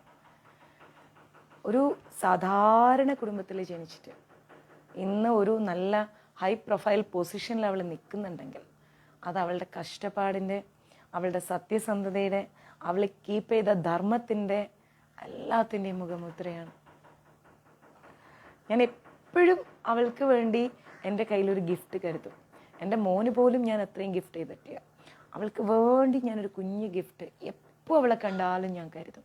കേരളത്തിൽ ഞാൻ കാലെടുത്ത് വെച്ചാൽ അവളെ കാണാതെ ഞാൻ തിരിച്ചു വരില്ല. ജയ് ഗുരുദേവ്. അത്രയ്ക്ക് എൻ്റെ ബെസ്റ്റ് ഫ്രണ്ടാണ് അവൾ. എന്നെങ്കിലും എൻ്റെ ലൈഫിൽ നിന്ന് പോവുകയാണെങ്കിൽ അതായിരിക്കും എൻ്റെ ലൈഫിൻ്റെ എൻഡ്, എൻ്റെ ലൈഫിൻ്റെ ഫുൾ സ്റ്റോപ്പ്. കാരണം നമുക്ക് ലോകം മുഴുവൻ എന്ത് സമ്പാദിച്ചാലും നമ്മുടെ സ്വന്തം ആത്മാവ് നഷ്ടപ്പെട്ടിട്ട് എന്താ കാര്യം, അല്ലേ? അതുകൊണ്ട് തന്നെയാണ് എൻ്റെ സോളാണത്. അപ്പം എൻ്റെ മുന്നോട്ടുള്ള യാത്രയാണ്, എൻ്റെ വിജയമാണ്, എൻ്റെ സങ്കടങ്ങളെല്ലാം മാറ്റി എന്നെ സന്തോഷത്തിലേക്ക് എത്തിച്ചത്, എനിക്ക് ഗീത പഠിക്കാനുള്ള സാഹചര്യം ഉണ്ടാക്കി തന്നത്. അങ്ങനെ ഈച്ച് ആൻഡ് എവ്രിതിങ് അവളാണ്. ഓക്കെ, അപ്പോൾ നമുക്ക് ക്ലാസ് സ്റ്റാർട്ട് ചെയ്യാം. അപ്പോൾ ഭഗവാനുമായിട്ട് അതെ എന്നും ആ സൗഹൃദം നിലനിൽക്കട്ടെ. എൻ്റെ സ്വഭാവം അനുസരിച്ച് നിലനിൽക്കാൻ പാടാം, അടിയും പിടിയും ബഹളവും. പക്ഷേ അവളായതുകൊണ്ട് എന്നെ സഹിക്കുന്നു. എൻ്റെ അമ്മ പോലും എന്നെ സഹിക്കില്ല. കുഞ്ഞു കുഞ്ഞു കാര്യങ്ങൾക്കെല്ലാം വഴക്കിടുന്ന ഞാൻ അവളെ മുമ്പിൽ എന്നും ഒരു കുട്ടിയെപ്പോലെയാണ്. അവൾ പറയുന്നത് കേൾക്കാനും അവൾ പറയുന്നത് അനുസരിക്കാനും അവൾ കാണിച്ചു തരുന്ന വഴികളിലൂടെ പോകാനും. ഒരു ദിവസം വെറുതെ ഒരു ഹായ് എന്നുള്ളതിൻ്റെ എച്ചെങ്കിലും എനിക്ക് അവളുടെ ഭാഗത്ത് നിന്ന് കിട്ടിയാൽ മതി, എൻ്റെ ദിവസം നന്നായിട്ട് മുന്നോട്ട് പോകും. അപ്പം അങ്ങനെയാണ് അവൾ. അപ്പം ആരും എന്നെ സഹിക്കാത്ത ഈ ലോകത്ത് അവളാണ് എന്നെ സഹിക്കുന്നത്. അവളാണ് എന്നെ പൂർണ്ണമായി മനസ്സിലാക്കിയത്. ഒരുപക്ഷെ ഞാൻ ചെയ്യുന്ന പല കാര്യങ്ങളും പലർക്കും, ഇവൻ എൻ്റെ മോനോ എൻ്റെ അച്ഛനോ എൻ്റെ അമ്മയ്ക്കോ എൻ്റെ ഭർത്താവിനൊക്കെ എന്താ നീ ഇങ്ങനെ സംസാരിക്കുന്നത്, എന്താ നീ ഇങ്ങനെ ചെയ്യുന്നത് എന്നാവാം. പക്ഷെ ഇന്ന് വരെ ഒരു മുഖം ചുളിയാതെ എൻ്റെ ശരികൾ കണ്ടവൾ അവളാണ്. ഞാൻ ചെയ്യുന്ന പ്രവൃത്തികളിലെ, ഞാൻ സംസാരിക്കുന്ന വാക്കുകളിലെ ധർമ്മവും ശരികളും ചെകഞ്ഞെടുത്ത്, എന്താ പറയുക, നമ്മൾ പറയില്ലേ സ്വർണം പ്യൂരിഫൈ ചെയ്തെടുക്കുന്നത് പോലെ അങ്ങനെ കണ്ടെത്തിയത് അവളാണ്.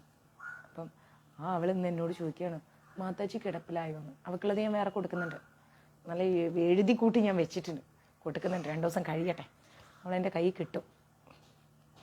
ഇതൊക്കെ പറഞ്ഞിട്ട് അവളെ മുമ്പിൽ എത്തുമ്പോഴത്തേക്കും ഞാൻ ചിരിച്ചു പോകും. അതാ കുഴപ്പം. അപ്പോൾ നമ്മളോട് ഗീതയിൽ പറയുന്നത്, ഭഗവാനുമായിട്ട് ഒരു ശാശ്വത ബന്ധം പുലർത്തിക്കൊണ്ട് നമ്മൾ എന്ത് ചെയ്യണം, ആധ്യാത്മിക ജ്ഞാനം വളർത്തിയെടുക്കാനുള്ളതാണ് മനുഷ്യ ജീവിതം എന്നാണ് പറയുന്നത്. അപ്പം നമ്മൾ എന്ത് ചെയ്യണം, നമ്മുടെ ഒരു ആധ്യാത്മിക ജ്ഞാനമാണ് നമ്മൾ വളർത്തിയെടുക്കേണ്ടത്. അതിനുവേണ്ടിയുള്ളതാണ് നമ്മുടെ മനുഷ്യ ജീവിതം. മനസ്സിലായില്ലേ? അല്ലാതെ നമ്മളിങ്ങനെ വെറുതെ അങ്ങോട്ട് നടന്ന് ഇങ്ങോട്ട് നടന്ന് കളയാനുള്ളതല്ല മനുഷ്യ ജീവിതം എന്ന് പറയുന്നത്. നമ്മുടെ ആധ്യാത്മിക ജ്ഞാനം വളർത്തിയെടുക്കണം. അതിൻ്റെ അർത്ഥം വലിയ ഗോപിക്കുറിയും തൊട്ട് കാവിയിട്ട് കുറേ രുദ്രാക്ഷം അണിഞ്ഞ് നമ്മളിങ്ങനെ ഇങ്ങനെ ഇങ്ങനെ ഇങ്ങനെ നടക്കുന്നതല്ല. ക്ലിയർ? നമ്മൾ ഭഗവാനെ മനസ്സിലാക്കിക്കൊണ്ട് നമ്മൾ എന്ത് ചെയ്യണം, മുന്നോട്ട് പോകണം. അങ്ങനെ നമ്മൾ ധർമ്മത്തിലൂടെ നമ്മൾ മുന്നോട്ട് പോകണം. ഇതിനെയാണ് ആധ്യാത്മിക ജ്ഞാനം എന്ന് പറയുന്നത്. അതൊരിക്കലും നമ്മുടെ വസ്ത്രധാരണ രീതിയിലോ നമ്മുടെ എന്താ പറയുക ഹരേ കൃഷ്ണ എന്ന് പറയുന്ന നമ്മുടെ എക്സ്പ്രഷനിലോ ഒന്നുമല്ല, നമ്മുടെ ഹൃദയത്തിലാണ്. നമ്മൾ ഹൃദയത്തിൽ കൊണ്ടു നടക്കുന്ന ധാർമ്മികതയിലാണ് നമ്മുടെ ആധ്യാത്മിക ജ്ഞാനം കുടികൊള്ളുന്നത്. അല്ലാതെ കുറേ ശ്ലോകങ്ങൾ വാരി വലിച്ചു പറഞ്ഞ്, കുറേ അതിൻ്റെ അർത്ഥങ്ങൾ പറഞ്ഞ്, കുറേ ഇങ്ങനെ ഇതൊക്കെ പറഞ്ഞിട്ട് പിന്നെ അവസാനം നമ്മൾ വീട്ടിൽ വരുമ്പോൾ നമ്മളുടെ തനി സ്വഭാവം എടുക്കുന്ന ഒരു വ്യക്തി, അതൊക്കെ ആധ്യാത്മിക ജ്ഞാനോ ഭക്തിയൊന്നുമല്ല. നമ്മൾ സ്ഥായിയായിരിക്കുന്ന ഒരു സ്വഭാവവുമായി മുന്നോട്ട് പോവുക. മനസ്സിലായില്ലേ? നമ്മളിലൊരു സ്ഥിരതയുണ്ടാവുക. സത്യം, ധർമ്മം, നീതി, ന്യായം ഇതൊക്കെ നമ്മളൊന്ന് കീപ്പ് ചെയ്യുക. അത് ആരോടായാലും. അതിനെയാണ് ആധ്യാത്മിക ജ്ഞാനം എന്ന് പറയുന്നത്. എല്ലാ ഗ്രഹങ്ങളുടെയും രാജ്യങ്ങളുടെയും ഭരണാധികാരികൾ വിദ്യാഭ്യാസം, സംസ്കാരം, ഭക്തി എന്നിവയിലൂടെ പ്രജകൾക്ക് ജ്ഞാനം പകർന്നു കൊടുക്കാൻ ചുമതലപ്പെട്ടവരാണ്. ക്ലിയർ? എല്ലാ പ്രജകൾക്കും നമ്മൾ എന്ത് ചെയ്യണം, നമ്മൾ അറിവ്, വിദ്യാഭ്യാസം, സംസ്കാരം, ഭക്തി ഇതൊക്കെ പറഞ്ഞു കൊടുക്കണം.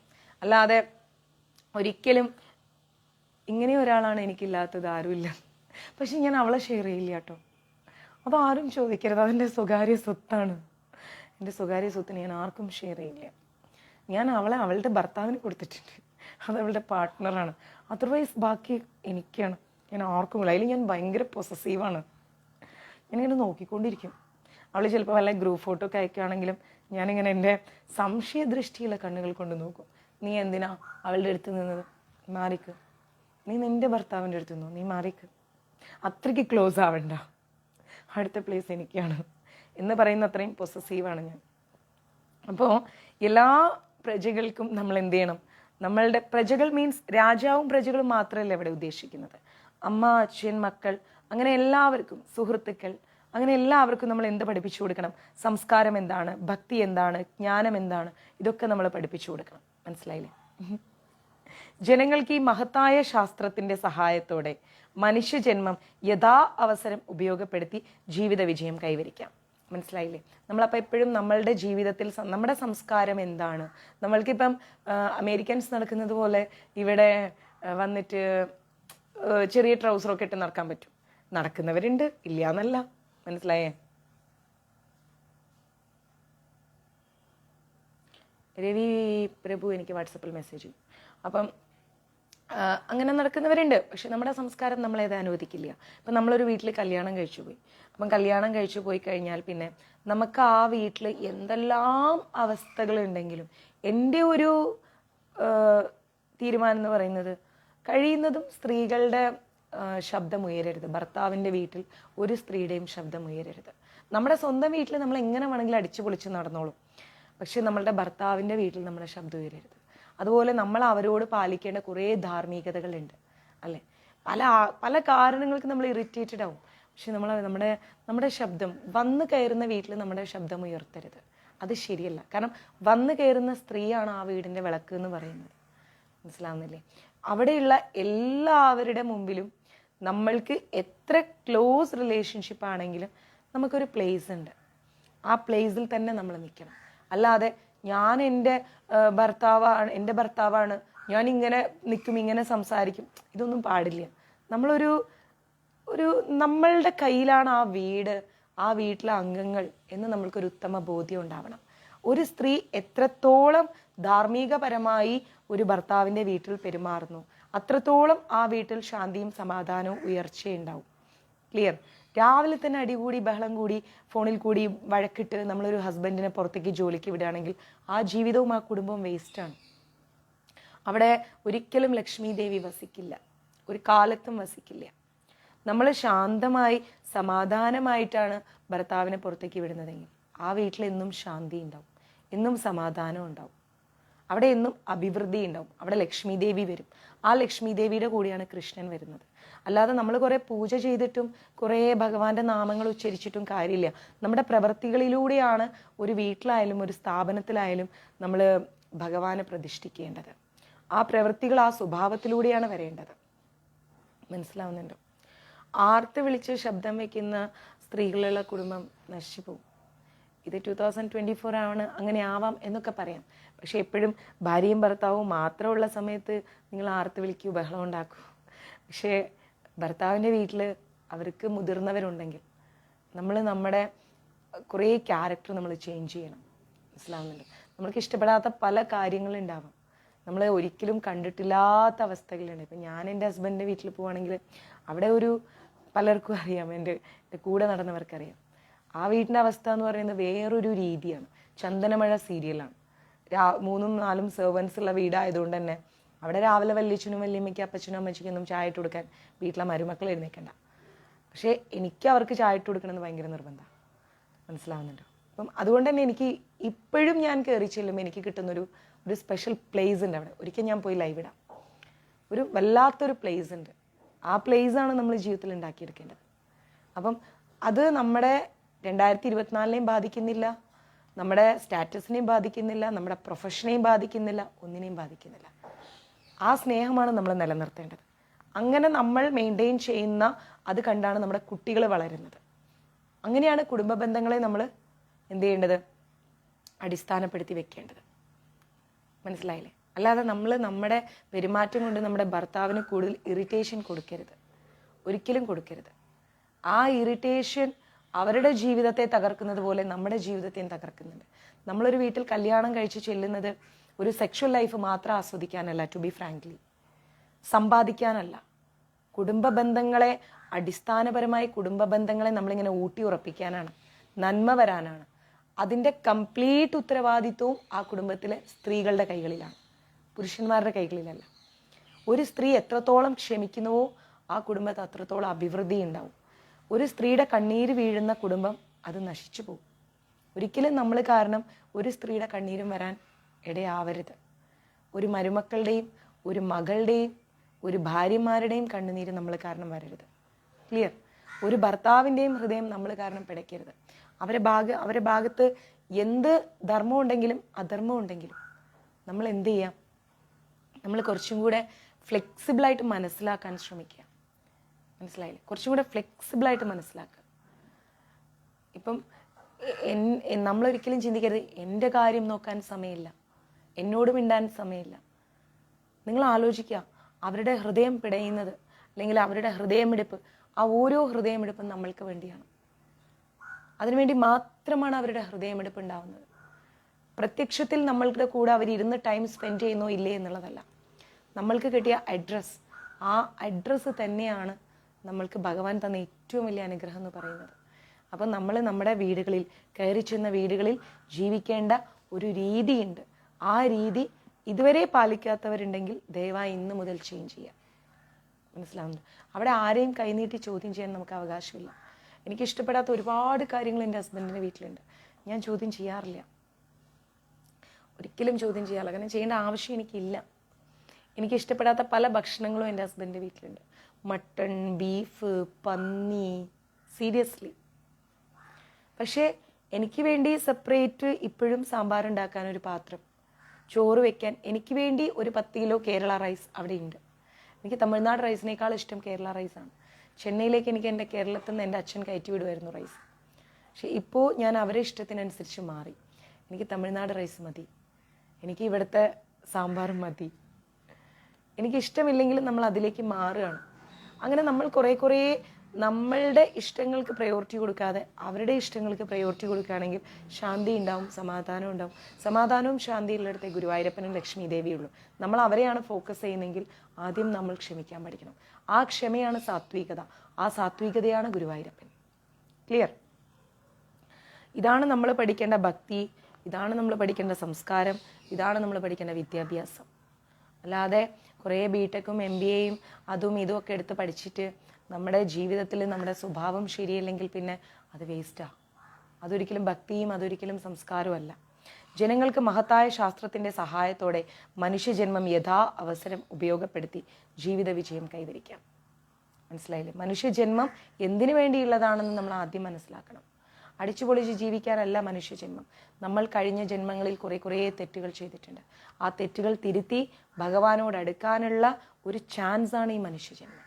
ആ മനുഷ്യജന്മം എന്താണെന്ന് മനസ്സിലാക്കിക്കൊണ്ട് ജീവിത വിജയം നമ്മൾ കൈവരിക്കണം. ഈ ലക്ഷ്യം മുൻനിർത്തിക്കൊണ്ട് ജനങ്ങൾക്കിടയിൽ കൃഷ്ണാവബോധം പ്രചരിപ്പിക്കാൻ നമ്മളെല്ലാവരും തയ്യാറാവണം. എന്താണ് കൃഷ്ണാവബോധം? രാവിലെ മണിയടിച്ച് ഹരേ കൃഷ്ണ എന്ന് ജപിക്കുന്നതാണോ? ഭഗവാന് നിവേദ്യങ്ങൾ സമർപ്പിക്കുന്നതാണോ? ഇതെല്ലാം കൃഷ്ണാവബോധത്തിൻ്റെ 1% ഭാഗങ്ങൾ മാത്രമാണ്. അതർവൈസ് കൃഷ്ണ അവബോധം, കൃഷ്ണനിലൂടെയുള്ള അവബോധം എന്താണ്?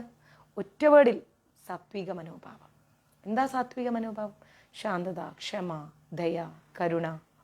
ഇതാണ് സാത്വിക മനോഭാവം. ഇത് പഠിച്ചാൽ എന്തായി? കൃഷ്ണാവബോധമായി. അല്ലാതെ ഞാൻ കൃഷ്ണാവബോധം ബുക്ക് വാങ്ങി വെച്ചിട്ടുണ്ട്, എൻ്റെ കയ്യിൽ ഗീതയുണ്ട്, ഞാൻ ഗോപീചന്ദനം തൊടുന്നു. എന്താ പൂന്താനം തിരുമേനി ഗോപീചന്ദനം തൊട്ടാണോ നടന്നത്? കൂറുരമ കണ്ടിമാല ഇട്ടാണോ നടന്നത്? ഇതൊക്കെ നമ്മുടെ ജീവിതത്തിൻ്റെ ഒരു ഭാഗമാണ്. എന്തിൻ്റെ ഭാഗം? ഇതൊന്നും ജീവിതത്തിന് ഒഴിവാക്കാനല്ല ഞാൻ പറയുന്നത്. ഞാൻ കൃഷ്ണനെ ആരാധിക്കുന്ന, കൃഷ്ണാവബോധം ഉൾക്കൊണ്ട് ജീവിക്കുന്ന ഒരു വ്യക്തിയാണ് എന്ന് സമൂഹത്തിന് കാട്ടിക്കൊടുക്കാനുള്ളൊരു സിമ്പലാണ് ഗോപീചന്ദനവും കണ്ടിമാലയും. മനസ്സിലായില്ലേ? അതിട്ടാലും ഇട്ടില്ലെങ്കിലും കൃഷ്ണാവബോധത്തിലൂടെ നമ്മൾ ജീവിക്കണം. കൃഷ്ണനിലൂടെയുള്ള അവബോധം അത് നമ്മുടെ ജീവിതത്തിൻ്റെ ഫുൾ സർക്കിളിലും ഉണ്ടാവണം. അല്ലാതെ ക്ലാസ് എടുക്കുമ്പോൾ പറയുന്നത് മാത്രമാവരുത്. ഫുൾ സർക്കിളിലും ഉണ്ടാവണം കൃഷ്ണാവബോധം. 4 യമനിയമങ്ങൾ പാലിക്കുന്നത് മാത്രമല്ല കൃഷ്ണാവബോധം. യമനിയമങ്ങളും പാലിച്ച് ഹരിനാമകീർത്തനവും ജപിച്ച് ഗീതയും പഠിച്ചിട്ട് എല്ലാം കഴിഞ്ഞ് പൂജാമുറിയിൽ നിന്ന് ഇറങ്ങുമ്പം എടി ഒരുമ്പെട്ടവളെ നിന്നെ കാണിച്ചു തരാടിയെന്നും മരുമകളോട് പറഞ്ഞിട്ട് എന്ത് കാര്യം? തള്ളേ നിങ്ങൾ മിണ്ടാതിരുന്നോ എന്ന് അമ്മായിയമ്മയോട് പറഞ്ഞിട്ട് എന്ത് കാര്യം? എന്തെങ്കിലും കാര്യമുണ്ടോ? മനുഷ്യ നിങ്ങൾ മിണ്ടാതെ ഇറങ്ങി പോടേ എന്ന് ഭർത്താവിനോട് പറഞ്ഞിട്ട് എന്തെങ്കിലും കാര്യമുണ്ടോ? ഒരു കാര്യമില്ല.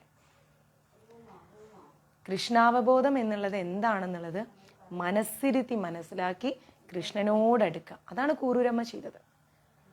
ബിന്ദുമ്മയോട് ഞാൻ എന്താ പറഞ്ഞത്? അതാണ് കൃഷ്ണാവബോധം. അതാണ് കൂറൂരമ്മ ചെയ്തത്. അതാണ് വില്ലമംഗലം സ്വാമിയാർ ചെയ്തത്. അതാണ് പൂന്താനം തിരുമേനി ചെയ്തത്. അതാണ് മേൽപ്പത്തൂർ ചെയ്തിരിക്കുന്നത്. ഇവരുടെയൊക്കെ ശ്ലോകങ്ങൾ വായിക്ക് ഇങ്ങനെ പറയുന്നുണ്ട്. പക്ഷെ ഇവർ ഏത് വഴികളിലൂടെ യാത്ര ചെയ്തു എന്നുള്ളത് മനസ്സിലാക്കുന്നില്ല. അതാണ് ശ്രീല പ്രഭുപാജി ചെയ്തത്. അതാണ് ജയപതാക് മഹാരാജ് ചെയ്തുകൊണ്ടിരിക്കുന്നത്. മനസ്സിലാകുന്നില്ലേ? അപ്പം അത് തന്നെ നമ്മളും ചെയ്യണം. അപ്പം കൃഷ്ണാവബോധമായി. ക്ലിയർ? ഈ മന്വന്തരത്തിലെ സൂര്യദേവൻ വിവസ്വാൻ എന്നറിയപ്പെടുന്നു. ഈ മന്വന്തരത്തിൽ നമുക്ക് കുറേ മന്വന്തരങ്ങളുണ്ട് അല്ലേ? നല്ല ക്ഷമ കിട്ടുന്നതിന് വേണ്ടി എന്താണ് ചെയ്യേണ്ടത്? ബിന്ദുമയെ കൊണ്ടുപോയി കൂടെ നിർത്തുക. ഈ മന്വന്തരത്തിലെ സൂര്യദേവൻ വിവസ്വാൻ എന്നറിയപ്പെടുന്നു. ക്ലിയർ? അത് ഞാൻ നിങ്ങൾക്ക് വേദിക് കോസ്മോളജി പഠിക്കുമ്പോൾ പഠിക്കാം. ഇത് ഈ ഒരു തിരക്കൊന്ന് കഴിഞ്ഞോട്ടെ, വേദിക് കോസ്മോളജി ക്ലാസ് എടുത്തരാം. കാരണം വെറുതെ ഇടയ്ക്കിടയ്ക്ക് എടുത്ത് പോയിട്ട് കാര്യമില്ല. വേദിക് കോസ്മോളജി എന്ന് പറഞ്ഞാൽ വേദിക് കോസ്മോളജി തന്നെയായിരിക്കണം. അതെടുത്താൽ മനസ്സിലാവും മന്വന്തരം എന്താണ് ഏതാണെന്നുള്ളത്. അദ്ദേഹം സൂര്യഗോള ചക്രവർത്തിയാണ്. കൃത്യമായിട്ടാണോ നമ്പർ എഴുതിയെടുക്കുന്നത്? സൂര്യഗോള ചക്രവർത്തിയാണ് വിവസ്വാൻ. സൂര്യനാണ് ഈ സൗരയൂഥത്തിൽപ്പെട്ട നവഗ്രഹങ്ങളുടെയും ഉദ്ഭവസ്ഥാനം. സൂര്യനാണ് ഈ സൗരയൂഥത്തിൽപ്പെട്ട എല്ലാ ഗ്രഹങ്ങളുടെയും സർവഗ്രഹങ്ങളുടെയും ഉദ്ഭവസ്ഥാനം. ഇന്നലെ ബിന്ദുമ്മ ചെയ്ത കാര്യം ചോദിക്കരുത്, പറയാൻ വയ്യ. നമ്മുടെ ഒരു ഗ്രൂപ്പിൽ ഞാൻ സംസാരിച്ചിട്ടുണ്ട്. So pathetic. ജീവിതത്തിൽ ഇനി ഒരാൾക്കും ഇതുപോലൊരവസ്ഥ ഉണ്ടാവരുത്, ഒരിക്കലും ഉണ്ടാവരുത്. ഇന്നലെ എനിക്കുണ്ടായ അവസ്ഥ. ഒരാൾക്കും ഈ സാധനത്തിന് വേണ്ടി ഉത്തരം പറയാനുള്ളൊരവസ്ഥ ഉണ്ടാവരുത്. ലോകം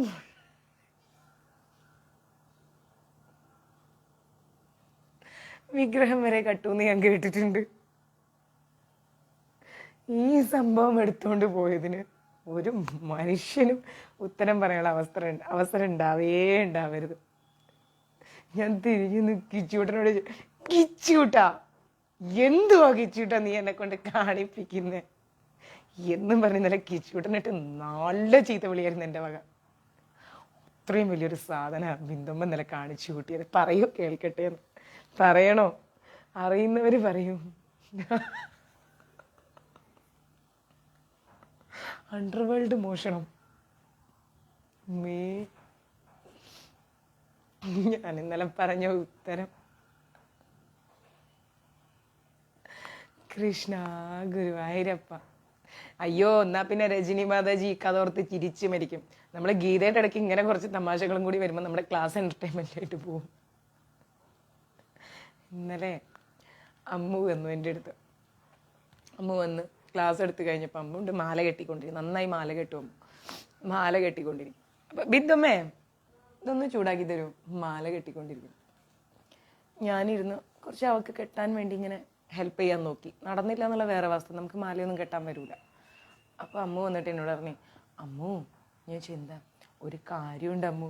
ഞാൻ എന്താ വെക്കമായിരിക്കും അമ്മു കിட்ட കേൾക്കരുതൊക്കെ. ഞാൻ പറഞ്ഞു, അങ്ങനെ നാണം കെടുന്ന കാര്യം എന്താ? നീ എന്നോട് എന്തെന്ന് നാണം കെടുന്ന കാര്യം ചോദിക്കണേന്ന് ചോദിച്ചു. അന്നേരം ശ്രുതി പറയുന്നു പറയണ്ടെന്ന്. അപ്പം ഇനി പറയണില്ല. ഒരാൾ പറയണ്ടെന്ന് പറഞ്ഞാൽ പിന്നെ നമ്മളെങ്ങനെ പറയും? പറയുന്നില്ല. അപ്പൊ ഈ മന്വന്തരത്തിലെ സൂര്യദേവൻ വിവസ്വാൻ എന്ന് പറയുന്നു. ഓക്കെ, അദ്ദേഹമാണ് സൂര്യഗോള ചക്രവർത്തി. എല്ലാവരുടെ റിക്വസ്റ്റും പ്രമാണിച്ച് ശ്രുതി പറഞ്ഞോ എന്ന് പറഞ്ഞാൽ ഞാൻ പറയാം. അത് ഞാൻ ഇങ്ങനെ അവിടെയും ഇവിടെയും തട്ടിമുട്ടി അല്ലാതെ വേറെ രൂപത്തിൽ പറഞ്ഞു തരാം. അതിന് ശ്രുതി ഓക്കെ പറയട്ടെ. നമ്മളെല്ലാവരെയും ഇതാക്കല്ലോ. നിങ്ങളെല്ലാവരും ശ്രുതിയോട് പറയും. ഭൂരിപക്ഷം നോക്കാം. കുറേ ചിരിക്കുക, യു വിൽ ഗെറ്റ് റിലീഫ്. സത്യം കേട്ടോ, കൃഷ്ണനുണ്ണി അച്ഛനൊക്കെ ഇന്നലെ എന്നെ ഒരുപാട് സമാധാനിപ്പിച്ചു. ഞാൻ ടെൻഷൻ അടിച്ച് രാത്രി ഇവിടെ നിന്ന് ഇറങ്ങിപ്പോയി 10 മണിക്ക്. എനിക്കങ്ങോട്ട് എന്തോ പോലെ ഞാൻ ഇറങ്ങിപ്പോയി. കുറേ നേരം പുറത്ത് നിന്നിട്ടാണ് ഞാൻ തിരിച്ചു വന്നത്. അത്ര എനിക്ക് ഇറിറ്റേറ്റഡായി. Leave it. അങ്ങനെ എന്തായിന്ന് ഓർത്ത് കഴിഞ്ഞാൽ സൂര്യഗോള ചക്രവർത്തിയാണ്. ശബ്ദം കൂട്ടണം, ഫാൻ ഓഫ് ചെയ്യാം.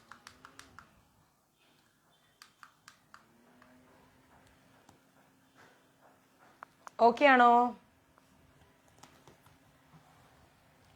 കേൾക്കാമോ? ഇപ്പൊ കേൾക്കാമോ? സൂര്യഗോള ചക്രവർത്തി എന്ന് പറഞ്ഞാൽ എല്ലാ ഗ്രഹങ്ങളുടെയും അധിപൻ. ഓക്കെ, സൂര്യനാണ് സൗരയൂഥത്തിൽപ്പെട്ട സർവ ഗ്രഹങ്ങളുടെയും ഉത്ഭവസ്ഥാനം. ഓക്കെ, ബ്രഹ്മസംഹിതയിൽ പറയുന്നു, യജക്ഷുരേഷ സവിധാ സകല ഗ്രഹാണാം രാജാ സമസ്ത സുരമൂർത്തിരശേഷതേജാഃ യസ്യാജ്ഞയാ ഭ്രമതി സംപ്രദാ കാലചക്രോ ഗോവിന്ദമാദിപുരുഷം തമഹം ഭജാമി. ബ്രഹ്മസംഹിതയിൽ പറയുന്നതാണ്. ഓക്കെ, ബ്രഹ്മദേവൻ പറയാണ് ബ്രഹ്മസംഹിതയില്, ആരുടെ ആജ്ഞയാൽ സൂര്യദേവൻ വിനയാന്വിതനായി ഭ്രമണപഥത്തിലൂടെ സഞ്ചരിക്കുന്നുവോ, അതായത് ആര് പറഞ്ഞിട്ടാണോ സൂര്യദേവൻ നല്ല വിനയത്തോടുകൂടി ക്ഷമയോടെ എന്താണ് ഭ്രമണപഥത്തിലൂടെ സഞ്ചരിക്കുന്നത്, സവിധാവ് ആരുടെ കണ്ണാകുന്നുവോ, ആരുടെ ആജ്ഞാനുസാരം ആ സവഗ്രഹാധിപതി അമേയ തേജസ്വിയും പ്രഭാവശാലിയുമായി വർത്തിക്കുന്നുവോ ആദിപുരുഷനായിരിക്കുന്ന ആ ഗോവിന്ദനെ ഞാൻ നമസ്കരിക്കുന്നു. അതായത് സൂര്യദേവൻ പോലും എന്താണ് ഭഗവാനെ അനുസരിക്കുന്നു. എന്നിട്ട് നമ്മൾ അനുസരിക്കുന്നുണ്ടോ? നമ്മൾ ഭഗവാന്റെ അടുത്ത് പോയിട്ട് പ്രാർത്ഥിക്കും. എന്നിട്ട് നമ്മൾ എന്ത് ചെയ്യും? ഭഗവാൻ നമ്മൾക്കൊരു ദുഃഖം തന്നു, അല്ലെങ്കിൽ നമ്മളുടെ ചിന്തയാണ് നമുക്ക് കിട്ടിയത് ദുഃഖമാണെന്ന്. പക്ഷേ ഭഗവാൻ അത് ദുഃഖമല്ല തരുന്നത്. നമ്മൾക്കിപ്പോൾ ഒരു വയ്യാണ്ടായി ഹോസ്പിറ്റലിൽ ചെന്നാൽ ട്രിപ്പ് ഇടണം, അല്ലെങ്കിൽ ഒന്ന് സർജറി ചെയ്യണം എന്ന് പറഞ്ഞാൽ അത് ദുഃഖമാണോ? ദുഃഖമല്ല. നമ്മൾക്ക് വേദന ഉണ്ടാക്കുന്ന കാര്യമാണെങ്കിലും നമ്മൾക്ക് അതിൽ നിന്ന് പുറത്തു വരണമെങ്കിൽ അത് അനിവാര്യമാണ്, അല്ലേ? അതേപോലെ നമ്മുടെ ജീവിതത്തിൽ ചില ദുഃഖങ്ങൾ, ദുരിതങ്ങൾ വരുമ്പോൾ നമ്മൾ വിചാരിക്കും ഭഗവാൻ ദുഃഖം തന്നതാണെന്ന്. അല്ല, ഭഗവാൻ നമ്മൾക്ക് നാളേക്ക് തരുന്ന നല്ലതിന് വേണ്ടി നമ്മളെ ഇപ്പോഴേ ആ വഴിക്ക് കൊണ്ടുപോവാണ്. മനസ്സിലാവുന്നുണ്ടോ? ഇപ്പോഴേ ആ വഴിക്ക് കൊണ്ടുപോവാണ് നമ്മളെ. അപ്പൊ നമ്മൾ പോകുന്ന വഴി ദുഃഖങ്ങളുള്ളതാണെങ്കിൽ നമ്മൾ വിചാരിക്കുക അയ്യോ എനിക്ക് ഭഗവാൻ ദുഃഖം തന്നു. ദുഃഖമല്ല അത്. നാളത്തെ നമ്മുടെ നന്മ, നമ്മുടെ സന്തോഷത്തിന്റെ വഴിയാണത്. അതുകൊണ്ട് ഇന്ന് വരെ ദുഃഖങ്ങൾ എന്ത് ജീവിതത്തിൽ ഉണ്ടെങ്കിലും അത് ദുഃഖമല്ല എന്ന് നമ്മൾ തിരിച്ചറിയണം. ഭഗവാൻ ദുഃഖം തന്നതല്ല എന്ന് തിരിച്ചറിയണം. ക്ലിയർ? അപ്പോ ഇവിടെ സൂര്യഭഗവാൻ പോലും ആരുടെ ആജ്ഞ അനുസരിച്ചാണോ സൂര്യഭഗവാൻ പോലും സ്വന്തം ഭ്രമണപഥത്തിൽ ക്ഷമയോടുകൂടി യാത്ര ചെയ്യുന്നത്, ആ ഗോവിന്ദനെ ഞാൻ നമസ്കരിക്കുന്നു. ആര്? ബ്രഹ്മദേവൻ. ഓക്കെ. ഗ്രഹങ്ങളുടെ അധിപനാണ് സൂര്യൻ. സൂര്യദേവനാണ് സൗരഗ്രഹ മണ്ഡലത്തെ ഭരിക്കുന്നത്. അതുകൊണ്ടാണ് നവഗ്രഹങ്ങൾക്ക് നടുവിൽ സൂര്യൻ നിൽക്കുന്നത്. സൂര്യദേവനാണ് സൗരഗ്രഹ മണ്ഡലത്തെ ഭരിക്കുന്നത്. അതുകൊണ്ടാണ് നമ്മളോട് രാവിലെ എഴുന്നേറ്റാൽ ആദ്യം തന്നെ ആദിത്യനെ വണങ്ങാൻ പറയുന്നത്. കിഴക്ക് നോക്കി ആദിത്യനെ വണങ്ങണം. എന്നിട്ട് നമ്മൾ ദിവസം തുടങ്ങണം. ആ ആദിത്യനിൽ നിന്നുള്ള സൂര്യപ്രകാശം കൊണ്ടും അദ്ദേഹം നൽകുന്ന ചൂട് കൊണ്ടും ഒക്കെയാണ് നമ്മളെല്ലാവരുടെ ജീവനും നിലനിൽക്കുന്നത്. ഒരു ദിവസം സൂര്യപ്രകാശം ഇല്ല എങ്കിൽ, പോട്ടെ 3 ദിവസം ഇല്ലെങ്കിൽ നമ്മുടെ ഈ ചെടികളെല്ലാം വാടിത്തളരും. അപ്പൊ ആ ചെടികളിൽ നിന്ന് വരുന്ന എന്ത് വരും? ഓക്സിജൻ നമുക്ക് കിട്ടാതെ വരും. ആ ഓക്സിജൻ കിട്ടാഞ്ഞാൽ നമ്മളെല്ലാം ജീവിക്കുകയില്ലേ? ആ ചെടികളാണ് നമുക്ക് ഓക്സിജൻ നൽകുന്നത്. ആ ചെടികൾ നിലനിൽക്കാൻ ചൂടും വെളിച്ചവും പ്രകാശവും കൊടുക്കുന്ന ആരാണ്? സൂര്യദേവനാണ്. ഓർത്തിട്ടുണ്ടോ എപ്പോഴെങ്കിലും? അപ്പൊ ആ സൂര്യദേവനെ നമ്മൾ വണങ്ങണം. നമ്മുടെയൊക്കെ ജീവൻ നിലനിൽക്കുന്ന സൂര്യദേവൻ കാരണമാണ്. ഇല്ലെങ്കിൽ നമ്മുടെ ഒന്നും ജീവൻ നിലനിൽക്കില്ല. ഇത് സയന്റിഫിക്കലി പ്രൂവ്ഡ് അല്ലേ? ആലോചിച്ച് നോക്കിക്കേ. സയന്റിഫിക്കലി ഉള്ള കാര്യമല്ലേ ഈ പറഞ്ഞത്, അല്ലാതെ ഒരു വിശ്വാസമല്ലല്ലോ. ആ സൂര്യദേവനാണ് നവഗ്രഹങ്ങളുടെയും അധിപൻ എന്ന് പറയുന്നത്. ഈ ഗ്രഹം ചൂടും വെളിച്ചവും നൽകി മറ്റു ഗ്രഹങ്ങളെ ഭരിക്കുന്നു. ശരിയല്ലേ? ഭൂമിയിലേക്ക് ചൂടും വെളിച്ചവും നൽകുന്ന ആരാണ്? സൂര്യദേവനാണ്. പ്രകാശ സംശ്ലേഷണം, ഫോട്ടോസിന്തസിസ്, അല്ലേ? കൃഷ്ണന്റെ ആജ്ഞ അനുസരിച്ചാണ് സൂര്യന്റെ ഈ ഭ്രമണം. കൃഷ്ണൻ എന്താണോ പറയുന്നത് അതാണ് സൂര്യൻ കേൾക്കുന്നത്. കൃഷ്ണൻ പറഞ്ഞതുകൊണ്ടാണ് സൂര്യൻ ഇങ്ങനെ ഭ്രമണം ചെയ്യുന്നത്. അതുകൊണ്ടാണ് നമുക്ക് ആവശ്യത്തിനുള്ള എന്ത് കിട്ടുന്നത്? ചൂടും വെളിച്ചവും എല്ലാം ലഭിക്കുന്നത്. ഭഗവാൻ ഗീതാശാസ്ത്രം ഉപദേശിക്കാനായി വിവാസാനെ തന്റെ പ്രഥമ ശിഷ്യനായി സ്വീകരിച്ചു. ഗീത ഉപദേശിക്കാൻ ഭഗവാൻ ആദ്യം തിരഞ്ഞെടുത്ത ശിഷ്യനാണ് ആര്? സൂര്യദേവൻ. ഭഗവത്ഗീത നിസ്സാരനായ ഒരു ഭൗതിക വിദ്യാർത്ഥിക്ക് വേണ്ടി ചമച്ച ഊഹപ്രബന്ധമല്ല. ഗീത എന്ന് പറയുന്നത് നമ്മളെ പോലെ നിസ്സാരമായ ഒരു വ്യക്തിക്ക് ഭൗതികതയിൽ പറഞ്ഞു കൊടുക്കാനുള്ള വെറും ഒരു ബാലരമ പോലത്തെ ഒരു ഗ്രന്ഥമല്ല. സ്മരണാതീത കാലം മുതൽക്കേ മനുഷ്യന് കൈവന്നിട്ടുള്ള ഒരു വിശിഷ്ട ഗ്രന്ഥമാണ് ഭഗവത്ഗീത. ഓർമ്മ വെച്ച കാലം മുതൽ നമ്മളുടെ എല്ലാവരുടെയും ജീവിതം ക്ലിയറായി മുന്നോട്ട് പോകാൻ ഭഗവാൻ നൽകിയ ഏറ്റവും വലിയ കാരുണ്യമാണ് ഗീത. മഹാഭാരതം ശാന്തി പർവത്തിൽ ഗീതയുടെ ചരിത്രം പറയുന്നുണ്ട്. ത്രേധായുഗാദൗ ചതോ വിവസ്വാൻ മനവേദതൗ മനുഷ്യാലോകവൃത്തർത്ഥം സുധായേക്ഷ്വഖവേദതൗ ഇക്ഷാകുണാച കദിതോ വ്യാഭ്യാലോകാനവസ്ഥിത. മഹാഭാരതത്തിൽ പറയുന്നതാണ് ഗീതയെക്കുറിച്ച്.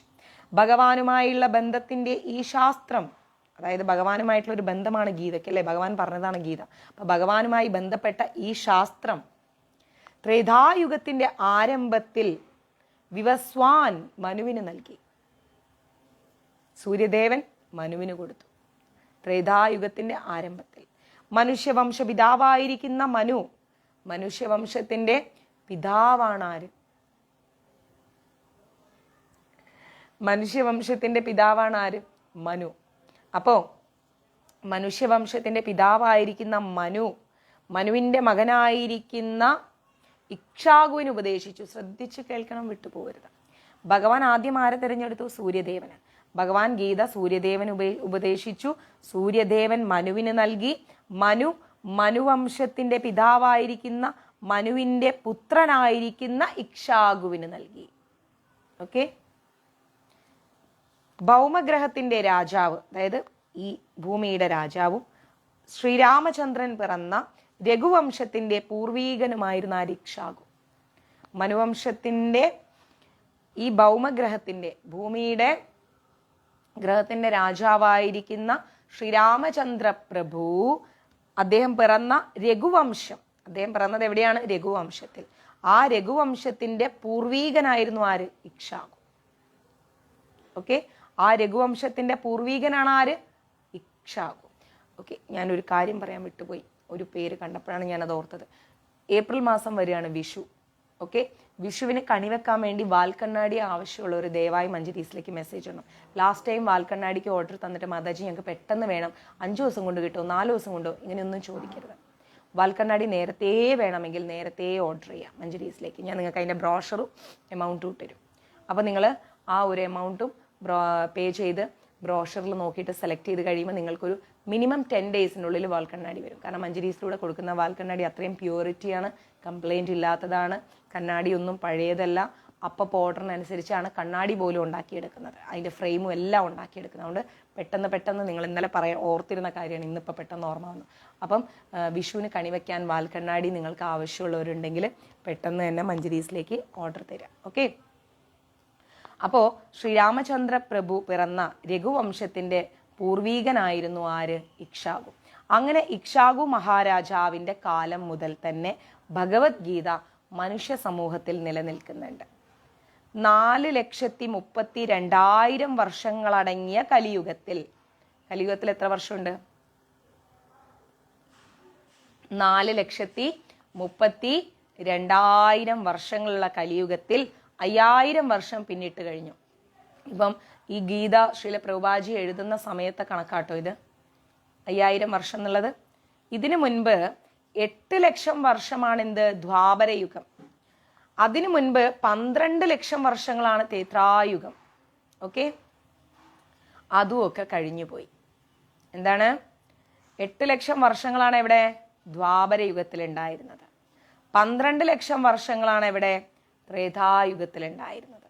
അപ്പോ മനുവിന്റെ മകനും ശിഷ്യനുമായ ഇക്ഷ്വാകുവിന് അന്ന് ഭൂമി ഭരിച്ചിരുന്ന രാജാവിന് ഗീതോപദേശം ചെയ്തിട്ട് ഏകദേശം 20,05,000 വർഷങ്ങൾക്ക് മുമ്പാണ്.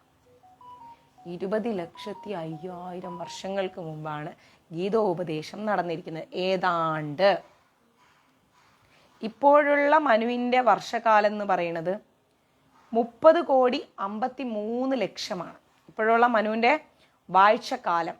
ഇപ്പോഴുള്ള മനു ഭൂമി ഭരിക്കുന്നത് എത്രയാണ്? 30,53,00,000 വർഷങ്ങളാണ്. ഓക്കെ. അതില് 12,04,00,000 വർഷങ്ങൾ കഴിഞ്ഞു പോയിരിക്കുന്നു എന്നാണ് കണക്ക്. 30 കോടി വർഷങ്ങള് 30,53,00,000 വർഷങ്ങൾ മനു ഭരിക്കുന്നുണ്ട്. അതില് 12,04,00,000 കഴിഞ്ഞു. മനസ്സിലായി? 30 12 പോലെ എത്രയാണ്?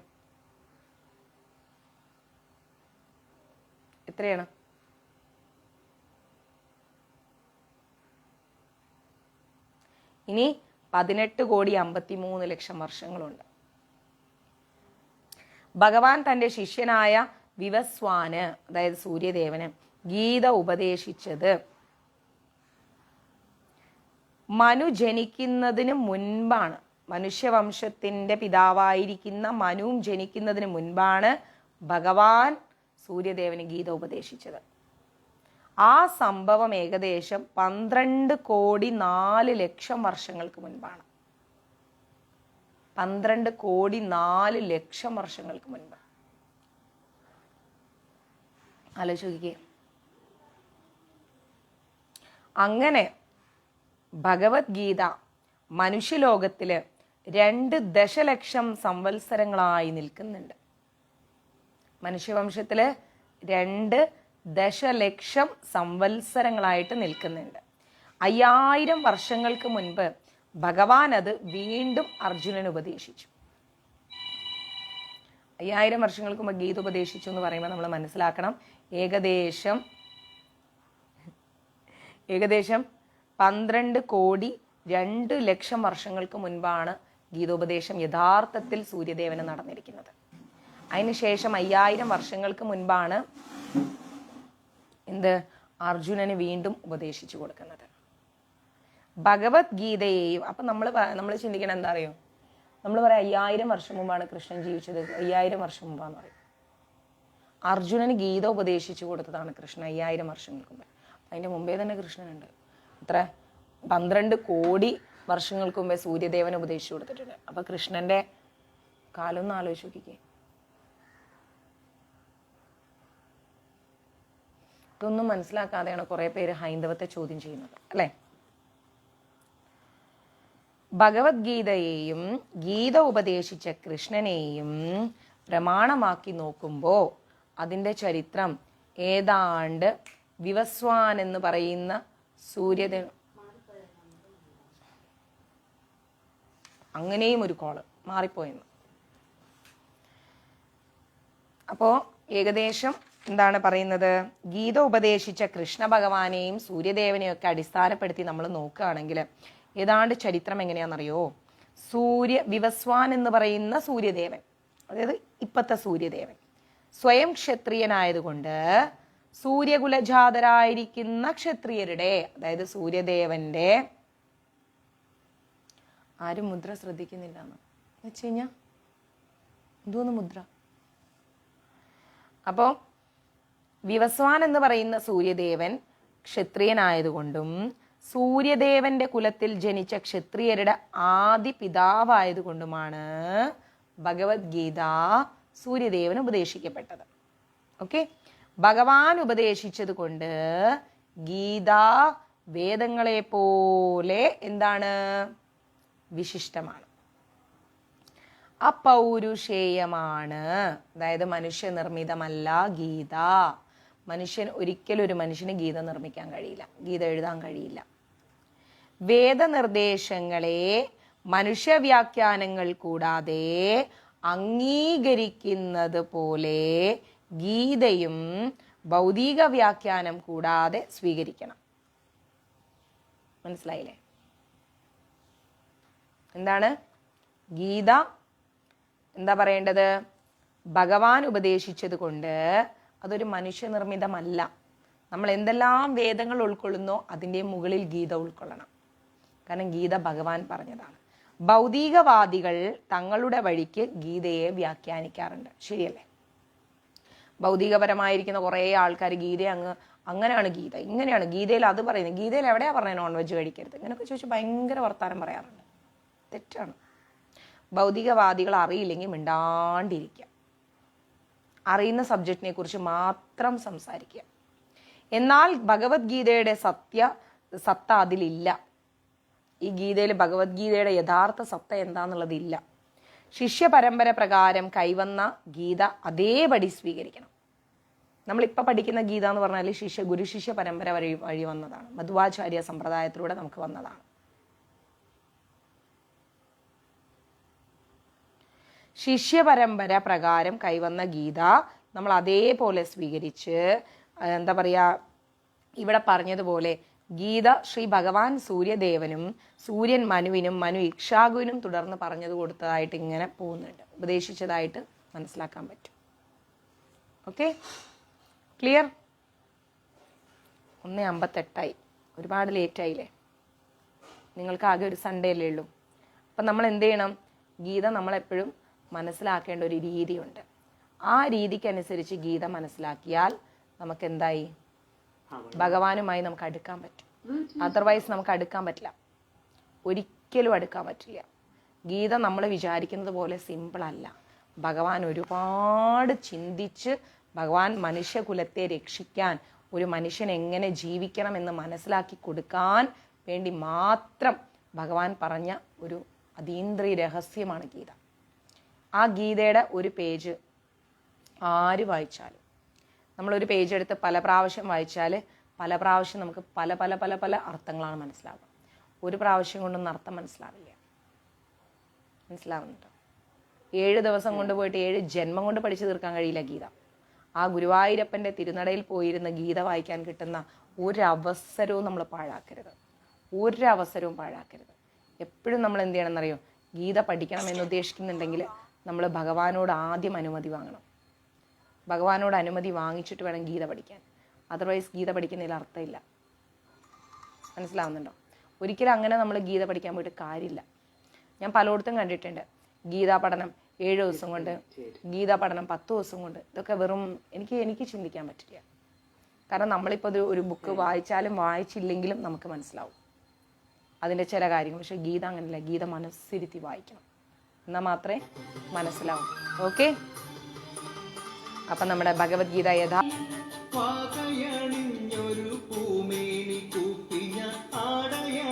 എല്ലാവരും വേഗം പോയി ചോറുണ്ടോളൂ. ഞാൻ പോയി ഫുഡ് ഉണ്ടാക്കട്ടെ. 2 മണിയായി. വൈകിട്ടത്തെ ക്ലാസ്സിൽ കാണാം കേട്ടോ. നല്ല ലൈൻസാണ്, അത് കേട്ടാൽ ഞാൻ ഇങ്ങനെ ഉറങ്ങിപ്പോവും. നല്ല പാട്ടാണ്. പിന്നെ ഇവിടെ ഇരുന്ന് ഇങ്ങനെ ഉറങ്ങും. നിങ്ങളും പോവില്ല, ഞാനും പോവില്ല, ഫുഡും ഉണ്ടാവില്ല. ഓക്കെ, ഹരേ കൃഷ്ണ. വൈകിട്ട് കാണാം.